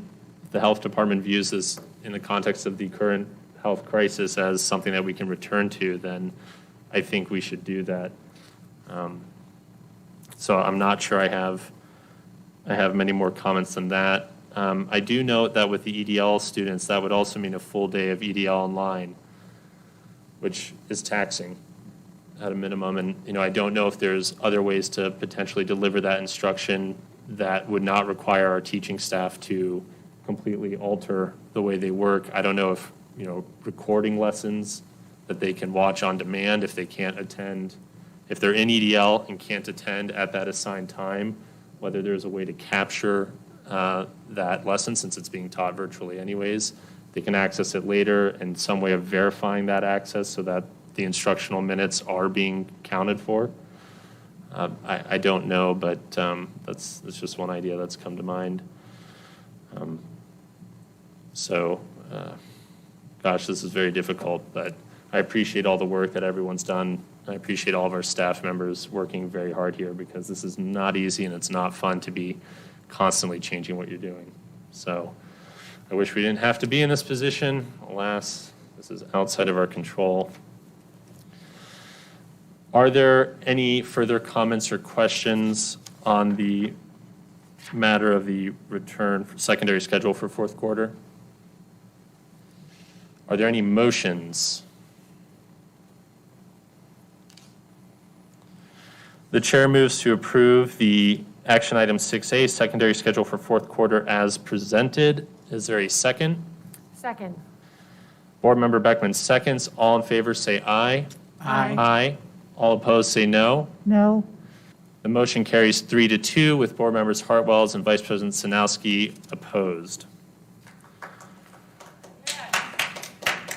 We will now move to action item 6B, approval of 2021-2022 employee salary schedules. Dr. Menzel? This has been previously presented. Dr. Bowman will provide an overview, and we'll have a couple of other comments before we move into questions on this topic. Thank you, Dr. Menzel, Board President Greenberg, Vice President Sanowski, board members, Gladys. There's really no substantive changes from what was presented a couple weeks ago. And what we presented for the salary schedules was a 2% increase to the following groups that are on your slide. A 1.5% increase to the principals and assistant principals, and a 1% increase to the district level administrators, executive directors, and cabinet. And so that was previously approved. There were a few cosmetic changes to the tables that I shared with you in a background memo. Specifically, I moved pay grade into the proper page. It was on the inappropriate page. A title change was made that wasn't caught earlier in the first edition, so I'm glad we have a first read and a second read on that.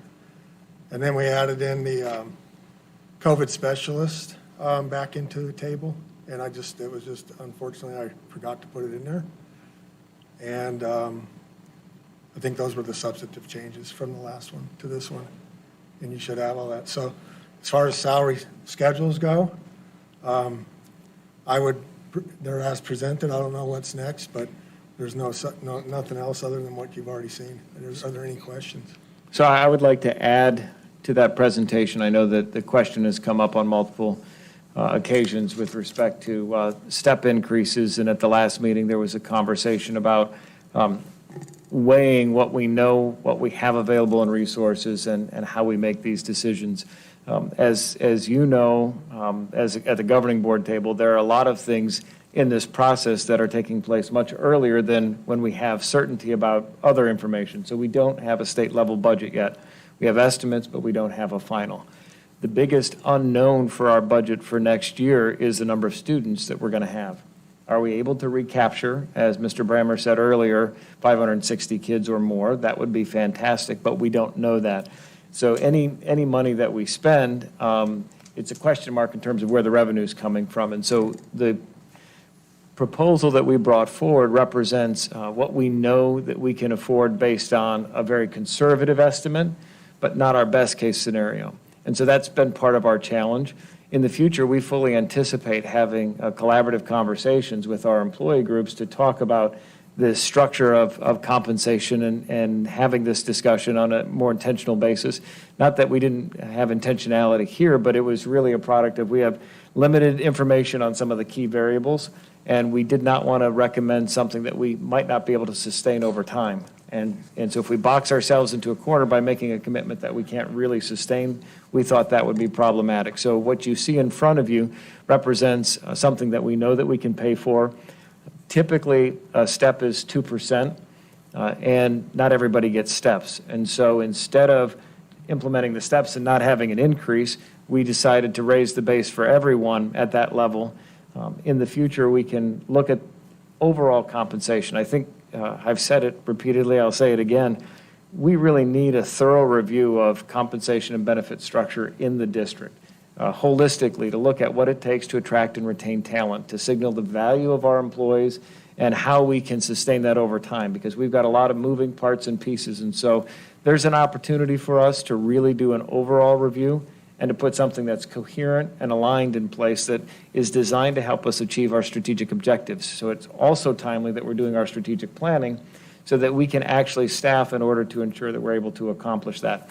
I just want to put a little bit more context around where these numbers landed and that question of steps, since I know it came up several times. Thank you, Dr. Menzel. We do have next steps that I think right after me is contract form presentation and hopefully approval. And then our goal is to distribute the certified contracts on Thursday of this week. And then teachers will have 15 days, not including spring break. And it's really no joke, no fooling, but they're due on April 1st. So that's when the contracts are due. I know our principals are hopeful for this to happen so that we can get into the hiring pool as quickly as we can, so that we can attract even more talent with the highly competitive environment that we're in here in the Valley of the Sun. Our goal is to come back to you with contract forms for administrators on March 16th. And then if that goes well and it's approved, then we plan to administer the administrative contracts on April 8th. And then the classified contract notice of appointment will go out on April 29th. So those are the next steps in process. I know some of the board members have been here for this, and we have 3 new board members. So this is what we typically have done this time of year, at least I can say for the last 3 years. So thank you. Thank you. Are there any comments or questions? Vice President Sanowski. Yes, Dr. Bowman, I'd like to thank you for responding to my questions that I asked you.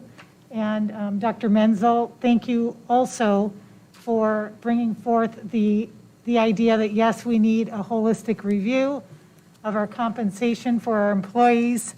And I just want to clarify, because after the last board meeting, there was misunderstanding, and I believe Dr. Menzel has already done this, but I'd like to do it again, that employees on your slide, second slide, the 2% increase to the following salary schedules is not a step, just to clarify that would be an increase to their current compensation level. That's correct. Okay, thank you.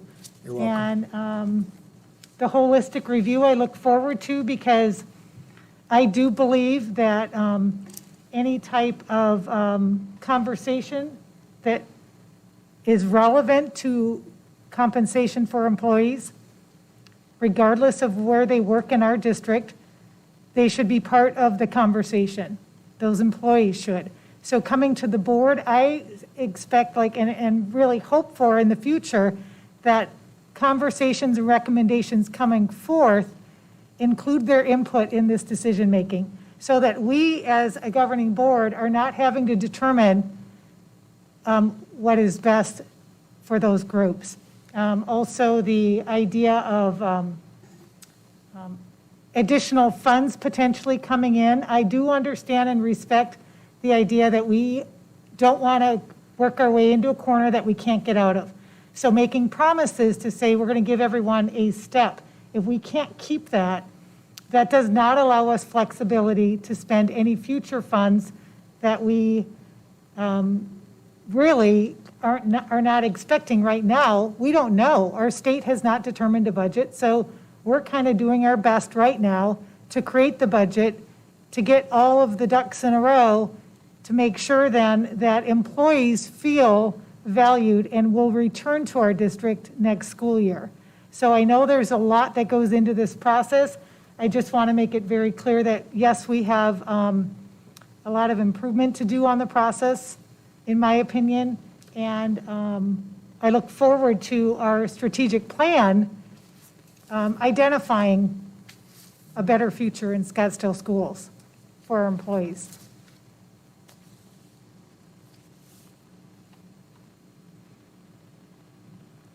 Thank you. Can I add one more thing about substitutes? Sure. Of course. Okay,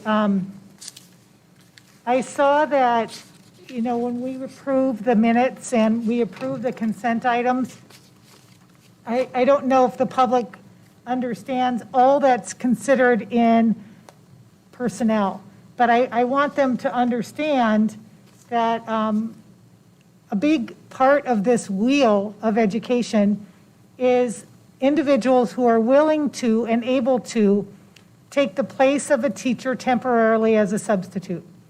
Sometimes those positions become long-term positions. Sometimes those substitutes have teaching certificates.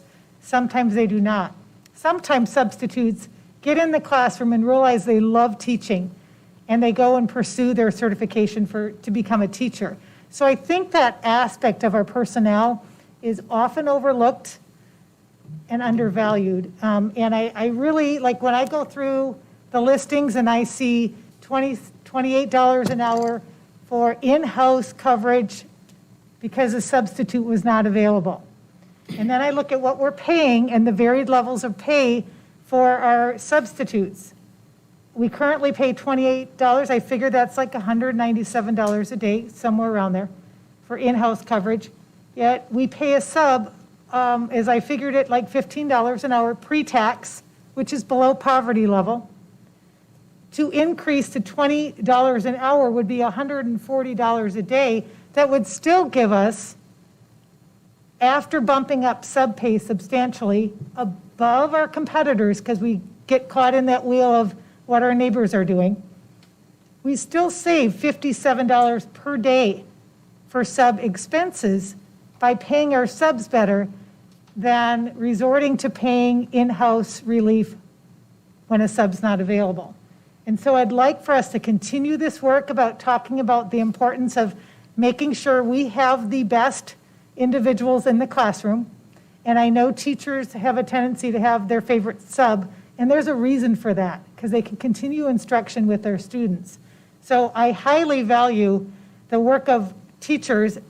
Next is substitutes, because they are often called in to varied situations. So I really want us to continue to do that, so we can not just attract top caliber employees, but also retain them and potentially grow them into working with our students full-time. Thank you. Yep.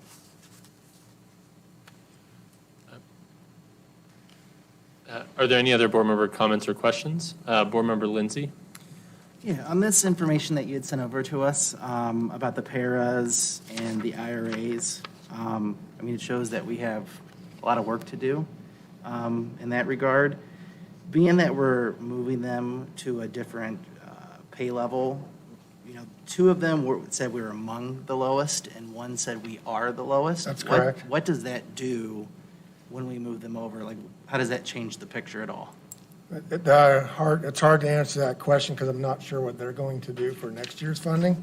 But if we look at the current funding model, so our IRAs, their current is 1224 and the range is 1215 to 1366. So the new starting point would be 1293. So it moves us considerably higher. I don't have all of the other ones in front of me, but it moves us closer to the top, not at the top.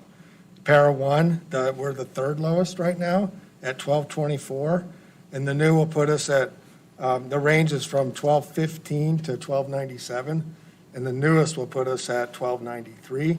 So that puts us near the very top of that range, not quite at the top. And then the paraeducators 2, the current range there is 1268 to 1474. We're currently 1268, and our new will be 1397. Which puts us considerably, makes good, nice movement. And this isn't directed at anybody per se, but I just think as a district, we could work in the future to make these employees feel a little bit more valued.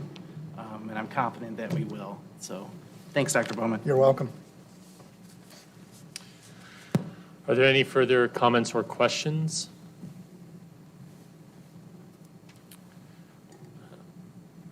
Again, I think the general view, or at least my general view, is that none of our employees are paid appropriately. And that's the same for all districts, given the budget that we were given.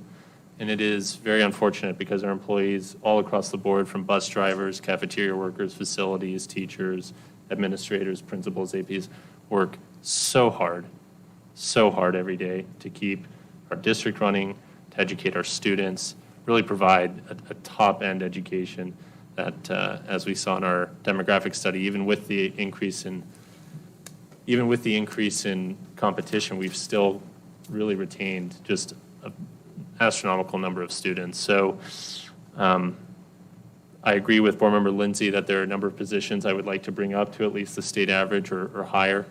You know, we should at least be doing that and figure that out. But again, I think Dr. Menzel and Vice President Sanowski are absolutely correct on the strategic planning part here and the work that will be done, I'm sure, with the Facilities and Finance Committee and other committees and organizations in the community, that we really need to overhaul the way that we compensate our employees and figure out how we do that. Mark Tucker, his book, has really presented some unique ideas about responsibilities and opportunities for staff and the way they can advance up the ranks. That doesn't just involve sitting, working here for 30 years, but actually provides opportunities for leadership roles. Are there any further questions or comments? Board Member Beckman? Not that we ever have all the time in the world during these board meetings, because we know we have a lot to pack in. But I think it would be interesting for us, maybe in a study session at some point, to hear, not just from the groups, but maybe it was powerful for me to hear from a librarian before come to the podium, or maybe one of our paras, because the paras do different jobs. Mm-hmm. Some work in different capacities than others. For the board and the public to hear and to really get a feel for what these workers are doing in our school for our kids. So maybe at one of our study sessions in the future, we start identifying different, not just the groups, which we'll hope will present, but just some individuals from key schools to kind of talk about what they do. Duly noted. Duly noted. I appreciate that recommendation. Are there any motions?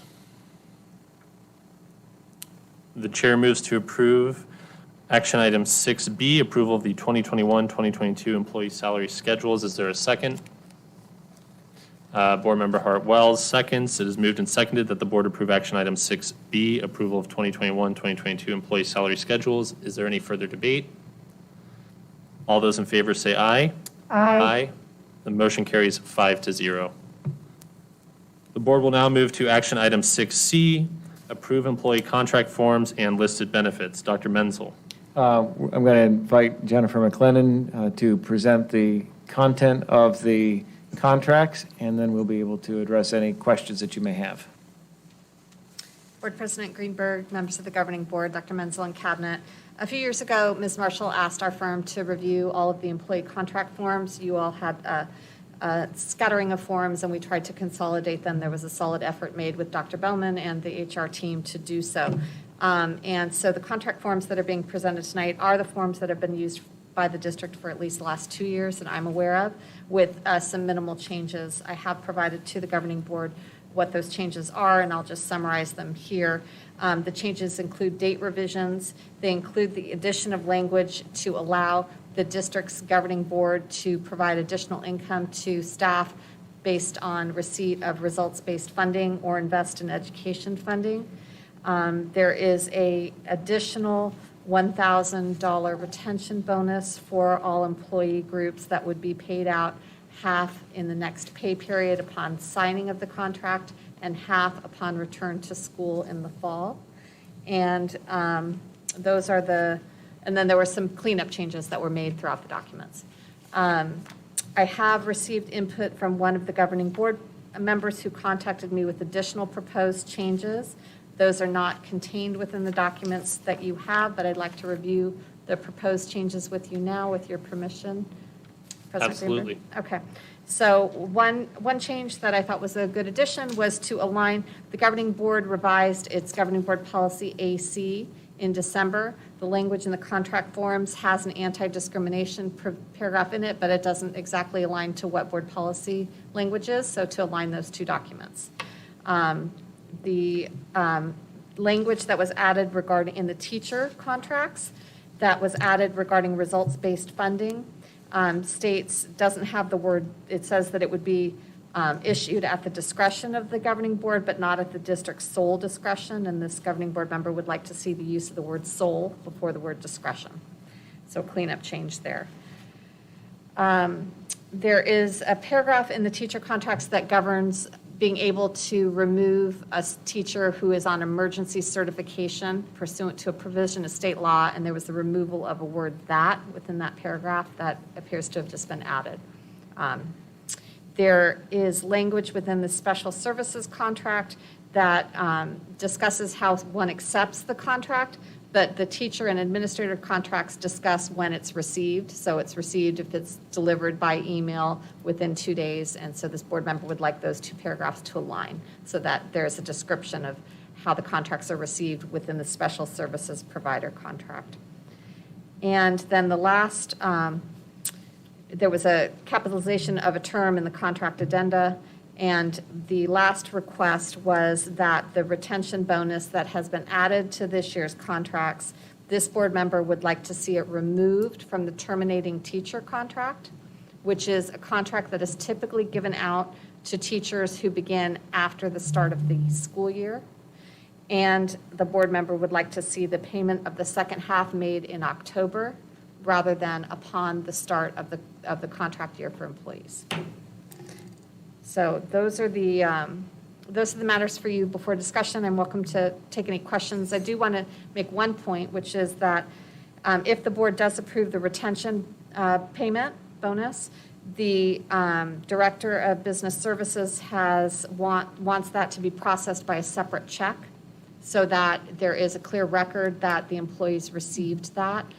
So the language of the contract reads in the pay period after, but it would likely be by a separate separate payroll. Board Member Beckman. You may be able to answer this, or Shannon. Where is that $500 or that bonus coming from?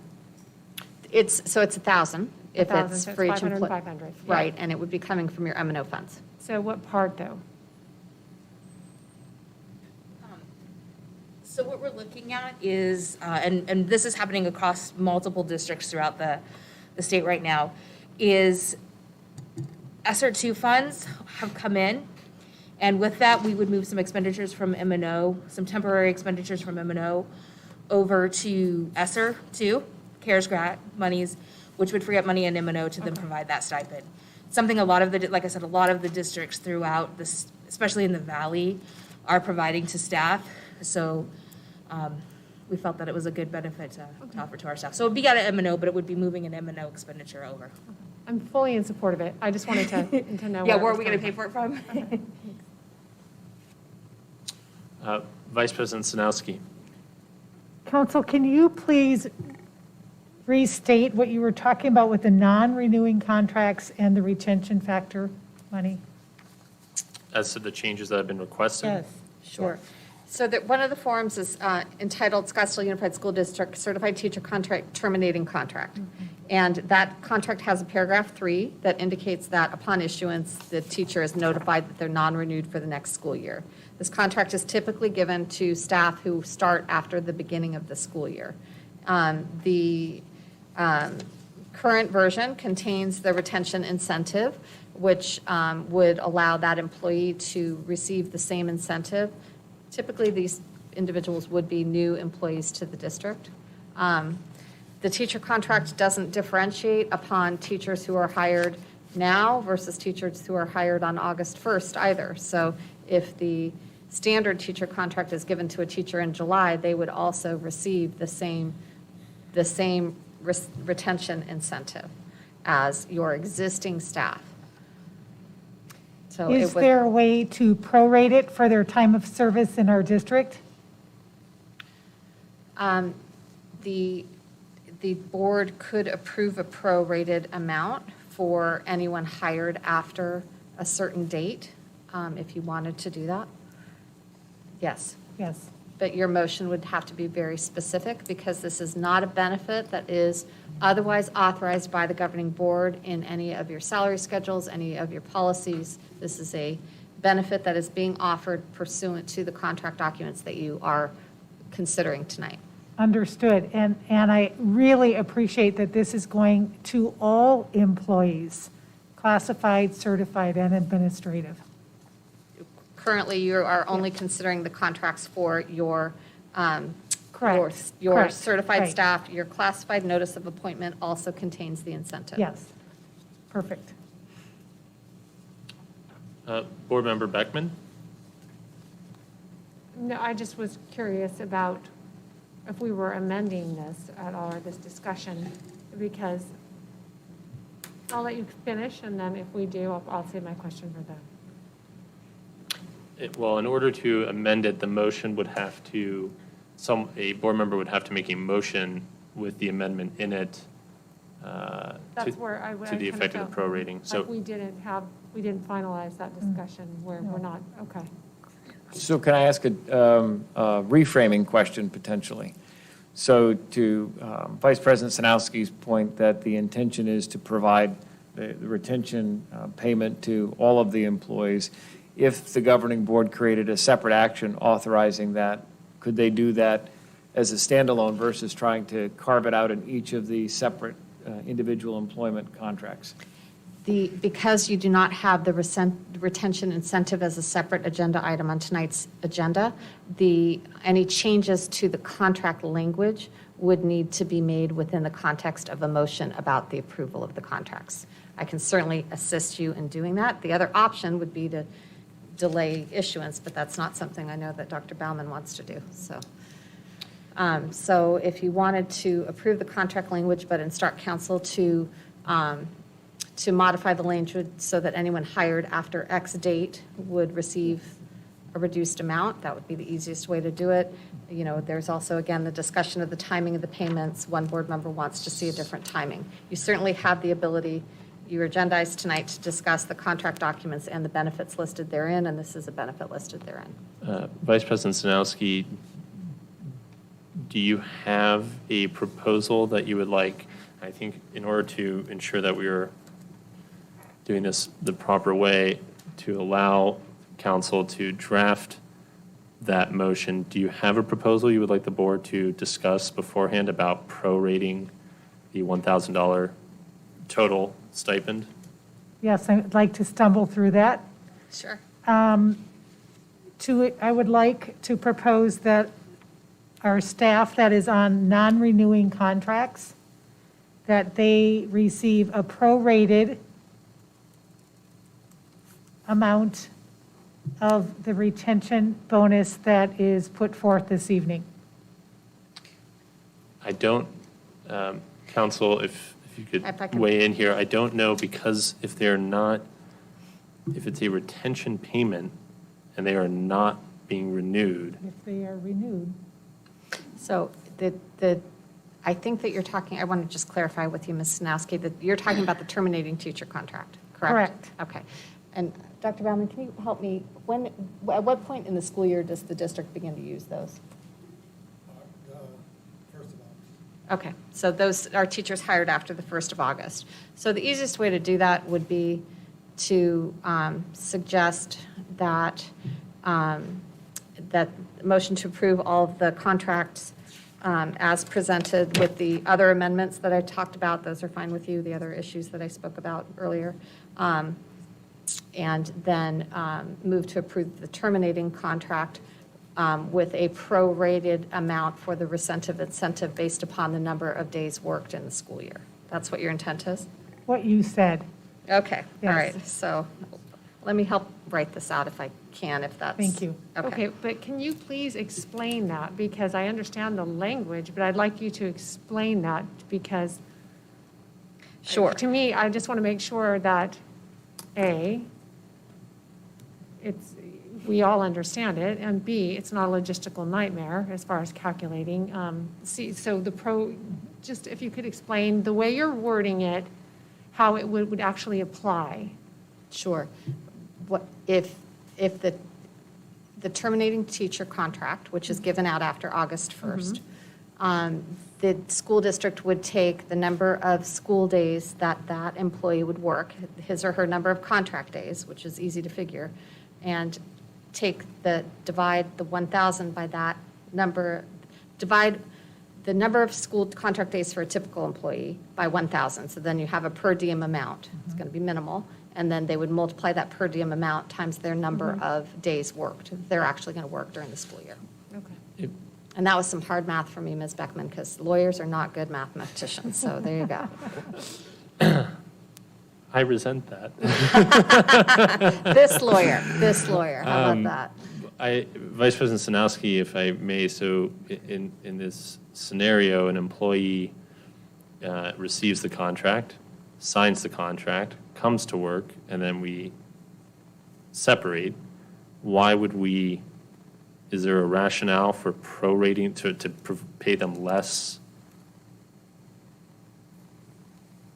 for the retention? If there is a concern about the length of service in our district, yes. So someone who starts second quarter, in my mind, is that retention of the $1,000 is for the work already performed. If you were a full-time employee and you worked from day one, and I came in 6 weeks in or 9 weeks in, is it fair then that we receive the same amount of retention compensation? I don't think the pay would apply to someone who came in 6 weeks in. So one That's how we proposal get is the to terminating remove the incentive entirely in the terminating contract, in which case a teacher hired in August would not get any of it. This proposal would be that they would receive a retention incentive, but it would be prorated. I guess if I'm just trying to understand the philosophical point here of what we are doing in the first place. The idea is that you're an employee here. We want you to stay working in the district. And so we are telling you that if you sign your contract early and get it in, and you confirm that you'll be working with us, you will get the first $500. And then if you show up in August, or on that, whatever that date is to begin work, you will be entitled to the other $500. In other words, you're not taking $500 by signing the contract, then running off, and then we're giving you another $500, right? So the only employees, unless I'm fundamentally misunderstanding the philosophical point here, the only employees entitled to that additional $500 would be employees who sign their contract now as part of the retention plan. If an employee started 6 weeks into the next school year, they would not receive the $500. And I see that, but when we talk about retaining teachers, from what I understand, there are some really good teachers that were hired with a terminating contract that provided service to our students in our district during this very challenging time. I see that they should be part of this retention as well. Now, if they're not going to be receiving a contract to extend their service into our district, I think that's different. So if they are, I think if they're going to be extended a contract and they've already worked in our district, I think they should qualify for that. So can I just? Yes. I think that actually will happen. So a teacher that's on a terminating contract this year doesn't get anything unless they sign a contract for next year. Correct. So if they're offered Correct. a contract, which will then not be a terminating contract, we don't want serial terminating contracts. Right. So those were selected because we didn't know if we were going to have positions available. But if there's a position available, they sign a contract before, whatever the date is when they get it, that's a regular contract. Because they've worked here, that would fall within our retention provision. Anybody hired that hasn't worked for our district should not get Correct. a performance incentive. So I don't think we need to change the language in the terminating contract. We need to make sure we've got the right language in the permanent contract. Permanent, the one for people who have been here, so. Right, and so I think this is where there's some confusion. There's been a request by a board member. We're talking about the contracts that are going to be issued for next year's work. We're not providing a bonus. There's no bonus or something for work done this year. This is about retaining who we have now for next year if we issue them a contract. If we issue somebody here a contract, someone has been recommended, or at least an adjustment made, that in the terminating contracts that we issue now for next year, that we not provide a bonus whatsoever. Is that correct? Has that recommendation been made? And as I Yes. understand it, Right. So why? a person would not receive 2 terminating contracts. Correct. So there's. I'm sorry to interrupt you both. The other issue is that you cannot determine what you're going to do for next year's contracts because you're not in that contract cycle. So I think your idea is that they would receive $500 upon signing, and then they're going to get an additional money upon signing their contract for 22-21 or 22-23, and the board is too early for that discussion under 15502. You can only determine benefits for the ensuing school year. So I think there's been some confusion because of what we're talking about. So let's go back to the base, just very So clearly. let's bring up intent. Let's Right. start Yes. there. Why are we So we're doing this? Because the intent is, what a week. I've been arguing about what the definition of a roof is for the past 5 days, so I apologize. The intent is that we are providing a retention bonus to individuals who are currently employed with the district if they choose, if offered a contract, to continue working for the district. And in part, that's because we have other school districts that are offering the same thing, so we're now competing for these individuals. We want to show our respect for these individuals and the hard work, all of that, and we want to retain the best quality. So that is the starting point, okay? All of our contracts that we issue now for the 21-22 school year currently have language that says if you get your contract and you sign it, you will get $500. If you then show up to work on the required day and begin working at the district, you will get the second portion, the other $500. It has been asked of the board to remove that provision from the terminating contract. And that's something that the board can reject. That's just been put forward. But assuming that we were working at the baseline, that everyone who signs a contract who is currently working for the district this year, for next year, will get their $500 if they turn their contract in a timely manner, plus another $500 when they show up to work. That's what we're working with. So I'm not sure why we would prorate it, because the individual who signs a terminating contract this year would be working the entirety of next year. And that's a attraction and retention in that case, because if we don't really usually have a serial terminating contract system, what we want to do is pull the teachers and staff that we do need on a terminating contract from our competitors and make sure we're attracting the best as well. So I'm not sure we need to prorate anything unless for some reason you don't feel that individuals who receive a terminating contract should be entitled to the full amount. And I also don't think that we need to remove the bonus language from the terminating contract unless there is some philosophical requirement that we not pay a bonus to someone who's on a terminating contract because they are, again, working the full year next year. Or unless there's some, is the terminating contract with less than a full year? I don't believe, and Dr. Bowman can correct me, I don't believe the intention is to offer terminating contracts to existing people working for us. Right. So if you've got a teacher on a terminating contract for this year, if they get offered any contract, it will be a regular contract for next year, in which case that language covers the retention payment.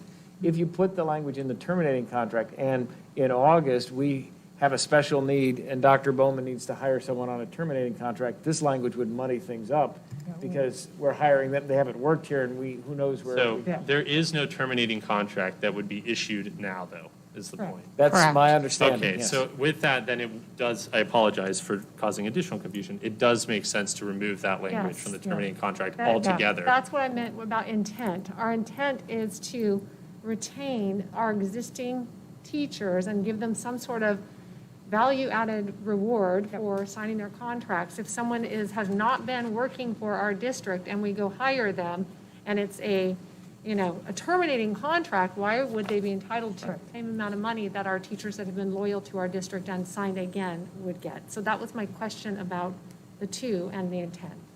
Yes, and I apologize. That is because I thought that there were terminating contracts that would be issued right now. But if that's not the case, then I agree with the requested change to that contract. I just don't think we need to prorate anything. No, and after hearing this discussion thoroughly, I do have a question for Dr. Bowman. When do you suspect that those that are on terminating contracts presently, when the staffing would be, I just don't want the window to close on this employee group. So when will that be determined for our district for their positions for next year? Because I suspect they're on a different blend into the system between voluntary transfers and then where there are positions available. This was an unusual year. Our number of terminating contracts is higher than at least the other 2 years that I've been here, and I believe that that's a function of the retirements, early retirements and resignations that we had. So we've had more terminating contracts that I think normally do. And we also have a fair number of vacancies. So where we are right now in our process is we're at the voluntary transfer part of our process, which that's all internal. And that's principals interviewing people who have an interest in their schools, and that's happening right now. Our proposal is the first week when we get back from spring break, that we're creating another window of opportunity just for terminating contracts so that they can have an opportunity for remaining vacancies after the transfer. So if there is a transfer, there's still a vacancy.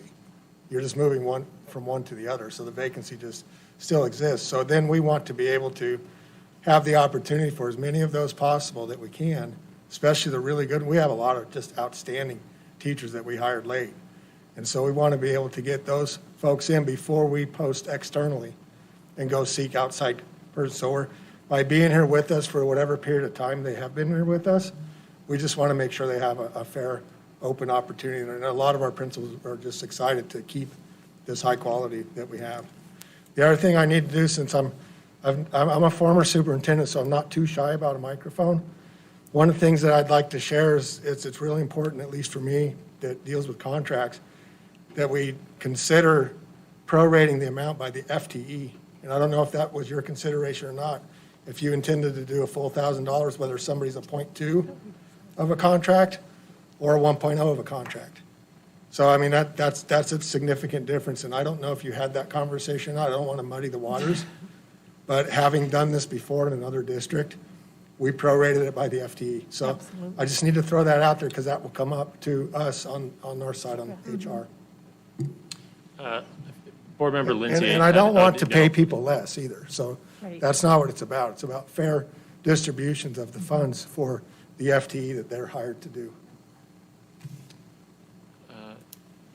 Board Member Hartwells. So I wanted to address the other request, and I'll just admit, I'm the one that asked for the changes. So the movement of the second tranche, the 500, instead of first day of an employment. I initially raised this because there appeared to be a little daylight between the liquidated damages amount and the start date, whatever first day of employment might be. I am not assigning a motivation to anyone. However, if the intent is a retention bonus, a retention payment, not a bonus, and an incentive, then my proposal was something akin to kind of mirroring what you might see in the private sector, which would be a 90-day retaining person to that 90-day or some window where you're actually working, and then retaining that person after that period of time with that second tranche of $500. So that was my, what I discussed, what I put on the table, and so I wanted to give a little context in terms of the specificity of why I requested that change. Again, I am in support of the retention payments. I just believe that in order to fulfill the intent of a retention, there should be some window, and it can be relatively short, but there is precedent in other industries for something like a first quarter or a 90-day. So I'll put that on the table for discussion. Vice President Sanowski. Dr. Bowman, thank you for bringing up the proration, because I think it's valid. If someone's a 0.2 employee versus a 1.0, that's quite significant difference. And so that is something that I would support. I know I just want to make sure that all employees that qualify for this, regardless of what their current contract is, what it says and how it's labeled, that they do receive retention funds, so we can keep the best employees. So yes, the proration makes a lot of sense, and I don't know. That was our intention, and so I guess that's part of where, as we're trying to build this in, to be clear, the goal was that every employee, on a prorated basis, so if you're a half-time employee, you'd get half of the $1,000 provided you met the two criteria. One, signaling you're coming back by returning the document in a timely fashion, and two, actually coming back. So to simplify the whole thing, that was the intention. What we're trying to do is codify that in appropriate language. I have a suggested motion based upon the board's discussion, if you'd like to consider it. Well, if I may, before we do that, is there any other board member interest in prorating the amount employees receive based on their FTE? Yeah. Yes. Me. I mean, I think it makes perfect sense. I rely on the recommendations of the people that are actually doing this. Well, that And- wasn't presented in the recommendation until just now. Right. So I just want to point that out, that yeah. The myth on Before you move on, though, regarding one last question, because we were just given some information that was valuable, is there any scenario that we wouldn't maybe think of on the governing board with this terminating contract, if we were to pull that out, that you can imagine would be an issue with some, no? Okay. Because it's not issued till after the start of the school year. Okay. And to that point, the classified notices of appointment, the form that you're going to approve tonight, the language regarding the retention incentive would not be included for any employee starting after the first day of their work calendar. Are there any further questions or comments? Board Member Lindsay? So are we going to move that second payment to October? Or do we want to, because the 2,000 starts after August 1st, the liquidated damages. So do we want to make them wait till October? Or would we rather wait till first day of school? Because that's after the 2,000 kicks in. Vice President Sinowski? I do think it makes sense to have a wait period for that compensation. I'm going to ask Ms. Crozier to provide the best date for the payroll, if that's okay. So we kind of looked at a couple of different scenarios with this on the rate and doing this later. We did talk about doing it in October based off of some comments that had been made. There are 2 pays that are in October. Payroll doesn't really matter to them which one we do. One thing I would say is that we generally do the classroom site fund performance pay is generally in October, that second portion of it. But again, that wouldn't really affect what we're doing. By pushing it off till October, it gives us a little bit more time. It also gives payroll time to make sure that we have everything in accurately, and we get those payments done correctly to everybody. But as for which pay in October, there's one that happens over fall break, which I believe is the 16th of October. And then the second pay is, I want to say, the 26th, so that happens after fall break. But as regards to October, it doesn't make sense, but it does help out our payroll department if we push that off a little bit.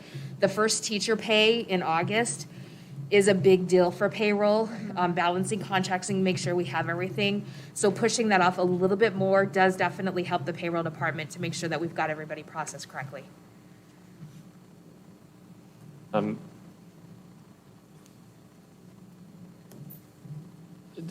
Are other districts that are doing this retention bonus prorating it and delaying payment?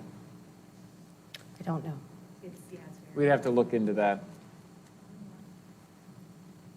Well, if the idea is to retain and other districts are providing 1,000 regardless of your FTE, I would think yes. But, I mean, I apologize. I did not think that this item would become so convoluted. And the only changes that I've been presented were a couple minor ones. So I did not realize there was all these additional factors. I mean, I understand the fairness point, but I mean, at the same time. This is just my guess as to listening to other districts talk about it. I would tend to think that it would be based off of FTE simply because like you said, the person working a 0.2 FTE is a little bit different than the person working a full-time position. So that's just my guess, but nobody is really, I mean, we are all scrambling to look at what are other options and what do we do and how does that work, and so I don't know that there's a whole lot of detail out there as to what people are doing on that.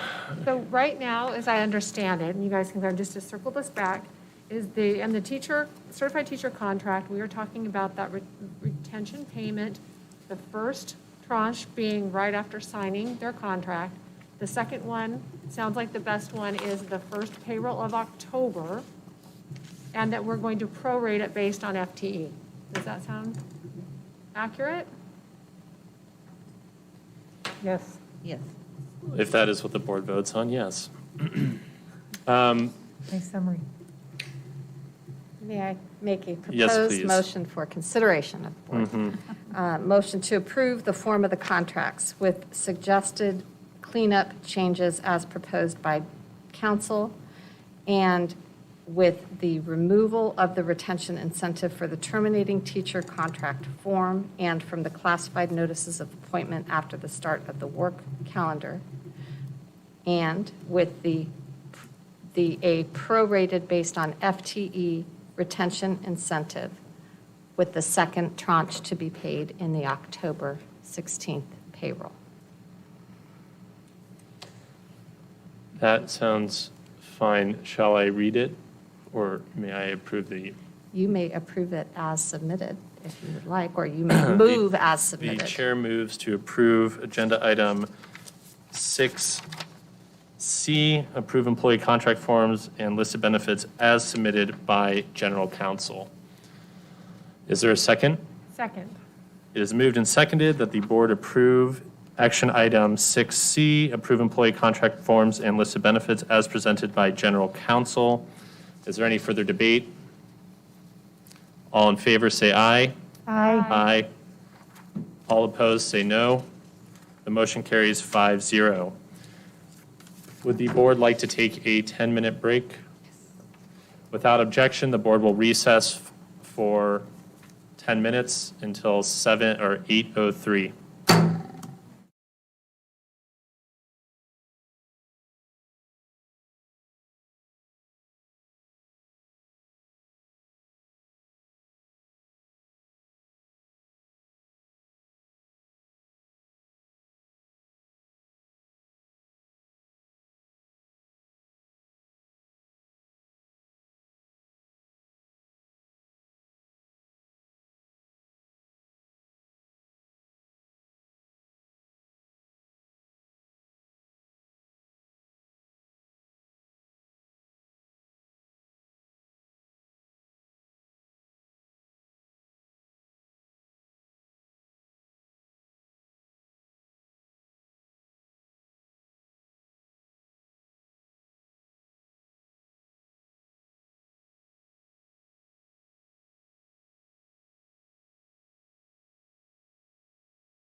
The special meeting of the Scottsdale Unified Number 48 Governing Board is resuming at 8:06 PM. The board will now move to action item 6D, tentative approval of M&O budget for 2021-2022 school year.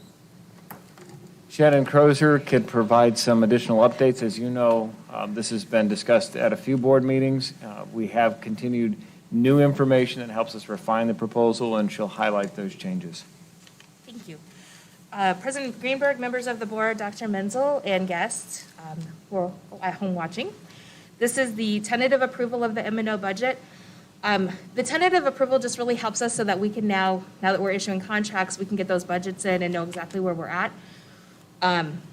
Things could change between now and the time we do our proposed budget, but generally they stay fairly close to where we think we're going to be. But we will bring this back to the board, M&O back to the board again for the proposed budget in early June, and then the adopted budget. This page really just follows what we've talked about the last couple of meetings, that we base the average daily membership on our January enrollment, moving our Scottsdale online students over to back to their home-based school. One of the things, since we have the demographic study tonight, that I was at least happy to see is that the ADM that we're using, and you'll see a higher number when we look at weighted count, because weighted, we have our ADM, but then we get weights for students. Our ADM that we're using for next year is 20,870 for the ADM. Looking at the demographic study, he had projected 21,000, so almost 22. So that leaves us a big, that makes me feel like we're in a good spot. That's, we don't know where we're going to end up with our ADM, but based off of their projections, what we're projecting for ADM is lower than what Mr. Brunner just presented tonight. So I feel good about the fact that our ADM right now that we're using for this budget is lower than what was possible. The other part of that is that we did reduce it, so it's hard. This COVID year really changed things, but we used it basically by reducing 415 from what we proposed last year for this budget, because this year is just completely different. There wasn't a great way to estimate where we're going to be. So that ADM could definitely change, but we don't know where that's going to be until August when we start the new school year. Again, that's the 1.22 inflation from the state. Again, that could change, but I don't think it'll change much. If anything, it might go up to 1.23. We went with a more conservative estimate, but until the budget is done and finalized by the state, that could change. There's the $32.82 that was added. That goes back to last year when they did the 20 by 20.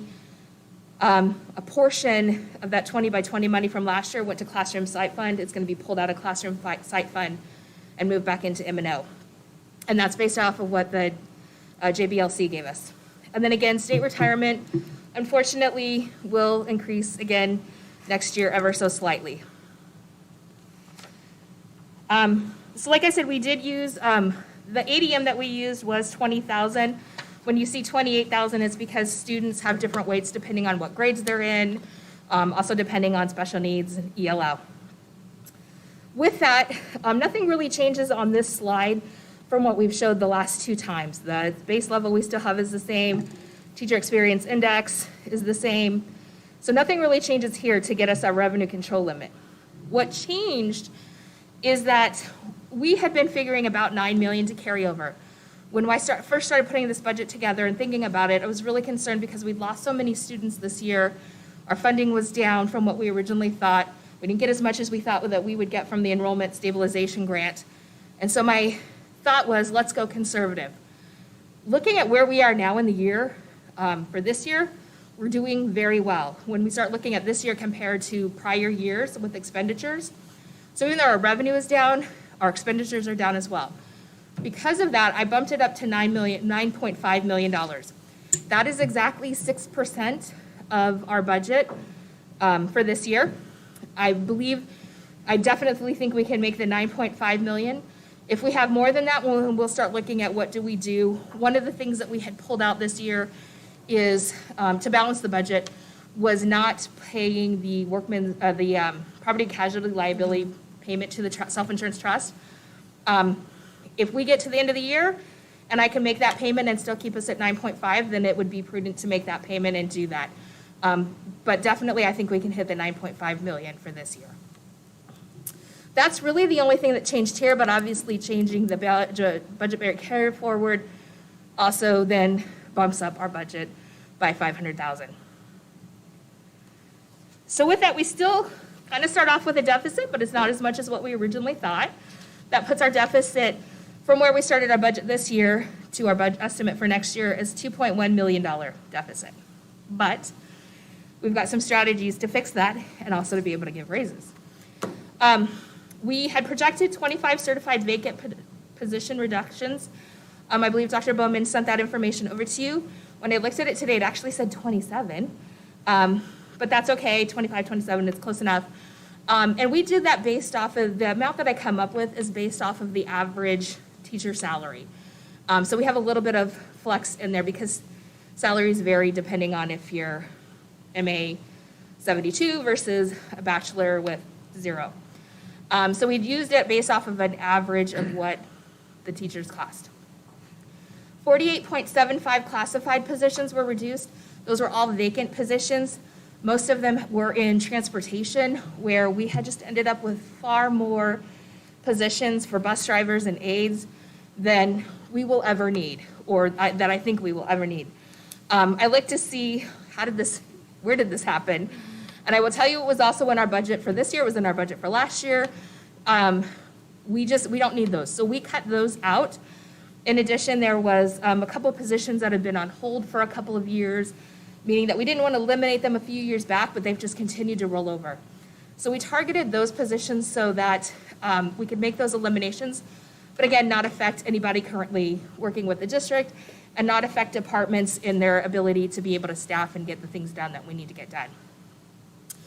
We've talked about moving $2 million from in salary and benefits from M&O over to cash accounts that have high balances. So we'll move forward with that. Again, not paying that prepayment to the property casualty to the self-insurance trust. If down the road next year we get into the situation where we have money again, we can definitely make that payment. But the recommendation is that we have enough in those accounts that we can hold that off, not budget for that, and use that to help cover that deficit. We know a couple things are going to increase. Like I said, the contracted cleaning, the IGA for the auditor. I had this in here last time, but the classified position reclassifications is $300,000. We hadn't shared before that was for the paras and IRAs, but that's what that group was always intended for, was for the paras and IRAs. And then the salary and benefit increase, which was based off of what we've discussed in the past with doing 2% for the certified classified, and then 1.5% for principals and APs, and 1 for the district admin. So with that, we actually end up now with 140 left over, 140,000, which is very little. It's essentially gives us about a flex of 30 ADM in there. We'll just put that into an unallocated account so that if things come up, and between now and June, something could come up that we need to account for that we just didn't realize. So we do have a little bit of wiggle room in there based off these numbers. For the program increases, this just gives an idea. We have athletic trainers that are provided at the high school level for athletics. That contract goes up every year, $5,000. We have additional expenses that happen as we get farther along in the middle years program for Mountainside and 9th grade over at Desert Mountain. So we've increased that some. Again, the early years program and Anasazi, knowing that there'll be some additional training, things that come up with those programs. We do a bus driver incentive every year as one of our ways to retain bus drivers. And so that's based off of how many years they've been with us, depends on how much they get for that. So we've increased that a little bit. The sub-sick pay, a few years back, the state passed a law that said you had to raise the minimum wage. Part of that law also had to do with sick pay out to part-time employees. So as part of that, we actually have to budget for time for our subs if they call in essentially sick on a day that we'd like them to cover a classroom. So we've increased that a little bit as well. And then one of the requests that was made at the last meeting was that we include a supplemental to the middle school theater teachers. And so we've put that in there as well so that we could offer that add that to the supplemental stipends that are out there. So that was something that was added on as a request from the last meeting. These are just the cash balances. Obviously, I mean, it's estimated revenue for next year. We're still within our ranges.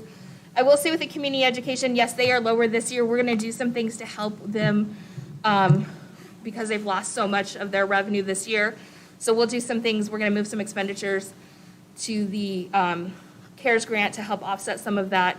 But I anticipate that we will have as schools open back up again, and parents are going back to the office, that we'll be needing that community schools service again, and that revenue will go up again. If it doesn't, we put in $200,000 into that. If it doesn't, that $200,000, we can find a place to move that to, if for some reason community schools revenues next year were also way off and we were still dealing with reduced number of students participating in those programs because of COVID. But I do think as we get back to a newer sense of normal, we'll see that, because it is a fantastic program that they run, we'll see those revenues go back up again as things open back up. With that, do we have any questions? Vice President Sanowski. More of a comment. I would like to thank you, Shannon, and the rest of the Budget and Facilities Committee, specifically for identifying, and Dr. Bowman, specifically for identifying those vacant positions, and let's clean up our data. And so that, to me, I think is showing transparency to our public that our records are clean records. Thank you. Yep. Yes. Oh, okay, just a comment. If you find yourself in the position to have the cash to pay the property casualty payment, I would encourage you not to, if possible, and to keep it in our M&O so that maybe we can find a way to make it back to the classroom, because we know we have a significant cash balance built up in there. And if there isn't a year to do, this is the year. Absolutely. Right? So. And that's something, we don't pay that until the very end of the school. Like, we pay bills through the end of August even though we're into the new year, through the end of August. We typically don't do that till the very end until we know exactly where we're at. If we're not in a good place, or if we think we can utilize those dollars in another way, then definitely we'll look at that. Because there are good, healthy balances in that account. We can, so. I quick question, back on the estimated budget, you had commented the budget, the balance carry forward was some percent of the total. Was that, I Yes, wrote so that down. Six, okay, thank you. Yes, it's 6%. A few years back, Mr. Gadd, the prior CFO, had talked to the board about where those ranges should be. And kind of a good rule that we've been trying to follow is in the 6% range. When you start getting much more than 6%, and we did more this year specifically because of COVID, but when you start getting more than 6% carryover, that's an awfully large carry forward to have. Thank you. And actually related to the carry forward, thank you for putting the min and max that the board had approved many moons ago. And I'll just again point out the indirect costs cash account. Yes. I would reiterate, I'll just second Board Member Beckman's sentiment, which is we have classroom needs. So I think that I'm certainly interested in a discussion on how we evaluate these cash accounts, and particularly those that are well over the maximum. Those maximums were established for a reason. And we have a goal here, and it's not to. Absolutely, that is ignore the one that policy. we've definitely been identifying as one that needs to be worked on. We are pushing more. I've got right now, so for next year, I've got 800,000 more going into that account. Okay. One of the things we try to balance, and I know that's a really high balance, one of the things we try to watch is how far out can I sustain that before I've got to move that back over to the M&O. If we were to take that down significantly, say next year, then I would be moving those balances back to M&O quicker, much sooner than So we're trying to balance and get that down, but also make sure that we can sustain it for a while before we have to move those M&O expenditures back into it. Because we have actually when we did this the first time and then this time, that's the account that we've hit the hardest with moving expenditures over to it. Okay, fair enough. I just am Yeah, observing that the maximums exceeded by Absolutely. 200%. So. Are there any further board member questions or comments? Are there any motions? The chair moves to approve action item 6D, tentative approval of M&O budget for 2021-2022 school year. Is there a second to the motion? Vice President Sanowski seconds. It is moved and seconded that the board approve action item 6D, tentative approval of M&O budget for 2021-2022 school year. Is there any further discussion? All in favor say aye. Aye. The motion carries 5-0. The board will now move to action item 6E, approval of construction manager at risk CMAR agreement between Scottsdale Unified School District and McCarthy Building Companies for pre-construction and construction services at Kiva Elementary School. Dr. Menzel? Dr. Jennifer McLennan is here to speak the specific terms of the construction manager at risk contract. Thank you, Dr. Menzel, Board President Greenberg, members of the board and cabinet. The district had approved at the February 16th meeting the selection of McCarthy Building Services Company and awarded pre-construction services at the 0.7% amount of the GMP for that project. The action item on February 16th contained a sample form of contract to be executed between the parties. The purpose of this action item tonight is to approve that form of the contract with McCarthy added into that building service contract. I have asked Ms. Crozier to present it to McCarthy. I don't think they came back with any changes. Is that correct? So they have seen it. The contract price has been specified within the contract documents. So if the governing board approves the GMP for the Kiva rebuild from that as issued and developed by McCarthy in conjunction with Orcutt Winslow and your building services team here. And that would come back to the board at a later date. So if you approve the guaranteed maximum price, then the construction cost would be 5% of that, not to exceed 5%. And that is the same percentage point that was in the last two rebuilds that you've done. The contract is complicated. I'm here to answer any questions that you would like me to answer about it. But the purpose of tonight's action item is to move the ball forward with respect to this building project. Are there any board member questions or comments? Board member Hart-Wells? So I had asked before, what's the, is there an urgency to doing this tonight as opposed to March 16th? Council? Board President Greenberg, Dr. Hart-Wells, the construction team is already working with the district facilities, I believe. So there is the delay of the project. It's my understanding that the intent is to try to do this within one school year. So that is one form. Another practical consideration is that I will not be here on March 16th, so. I think in general, you try to, because it covers pre-construction services and construction services, you want to get it completed ahead of time so that you don't initiate those pre-construction services. And then you're just issuing POs with no contract in place. And that is how it has been done in the past at certain times. This is a more formalized way to do it. So. It is also, if the board desires, a board member may propose a motion to table this item or to vote it down as well.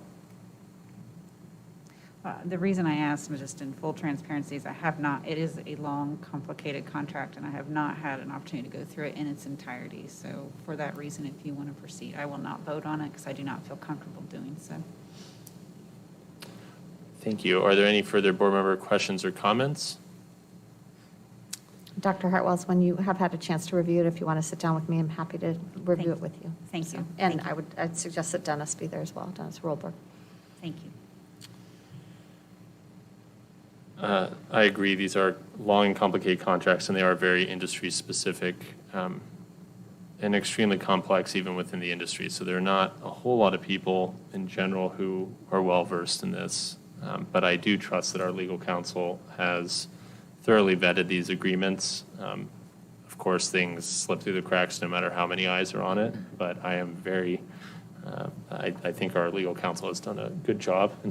And I think if it is my understanding that a third party's legal counsel has also reviewed these agreements. So the form of this agreement was prepared by our office in response to attempt by the district not to use AIA's general forms. It was prepared not by myself, but by my partner, Andrew McGuire, for use with cities like Avondale and some of the Eastern Valley, or Western cities. And we adapted it. He reviewed my work in adapting it for Scottsdale with respect to the creation of this form document. Mr. Gadd had wanted us to create the form document. And then I have an added benefit in that Scott Holcomb, who is a board member at Madison Elementary, represented core construction, and he reviewed the document and made some good substantive changes to the document when you evaluated it with core construction. So those are the three attorneys' eyes on this form. Thank you. Are there any further board member questions or comments? Very well. Is there a motion? The chair moves to approve action item 6E, approval of construction manager at risk agreement between Scottsdale Unified School District and McCarthy Building Companies for pre-construction and construction services at Kiva Elementary School. Is there a second? Vice President Sanowski seconds. It is moved and seconded that we approve action item 6E, approval of construction manager at risk. Is there any further debate? All in favor say aye. Aye. All opposed say no. Any abstentions? Abstain. One abstention. The motion carries 4-1 with board member Hartwell's abstaining. The chair will now move to adjourn this special meeting of the Scottsdale Unified School District Governing Board. The time is 8:29. Is there a second? Second. It is moved and seconded. Board member Beckman seconds. It is moved and seconded that the board adjourn this special meeting of the Scottsdale Unified Number 48 Governing Board at 8:29 p.m. Is there any debate? All in favor say aye. Aye. All opposed say no. The motion carries 5-0. The meeting is adjourned.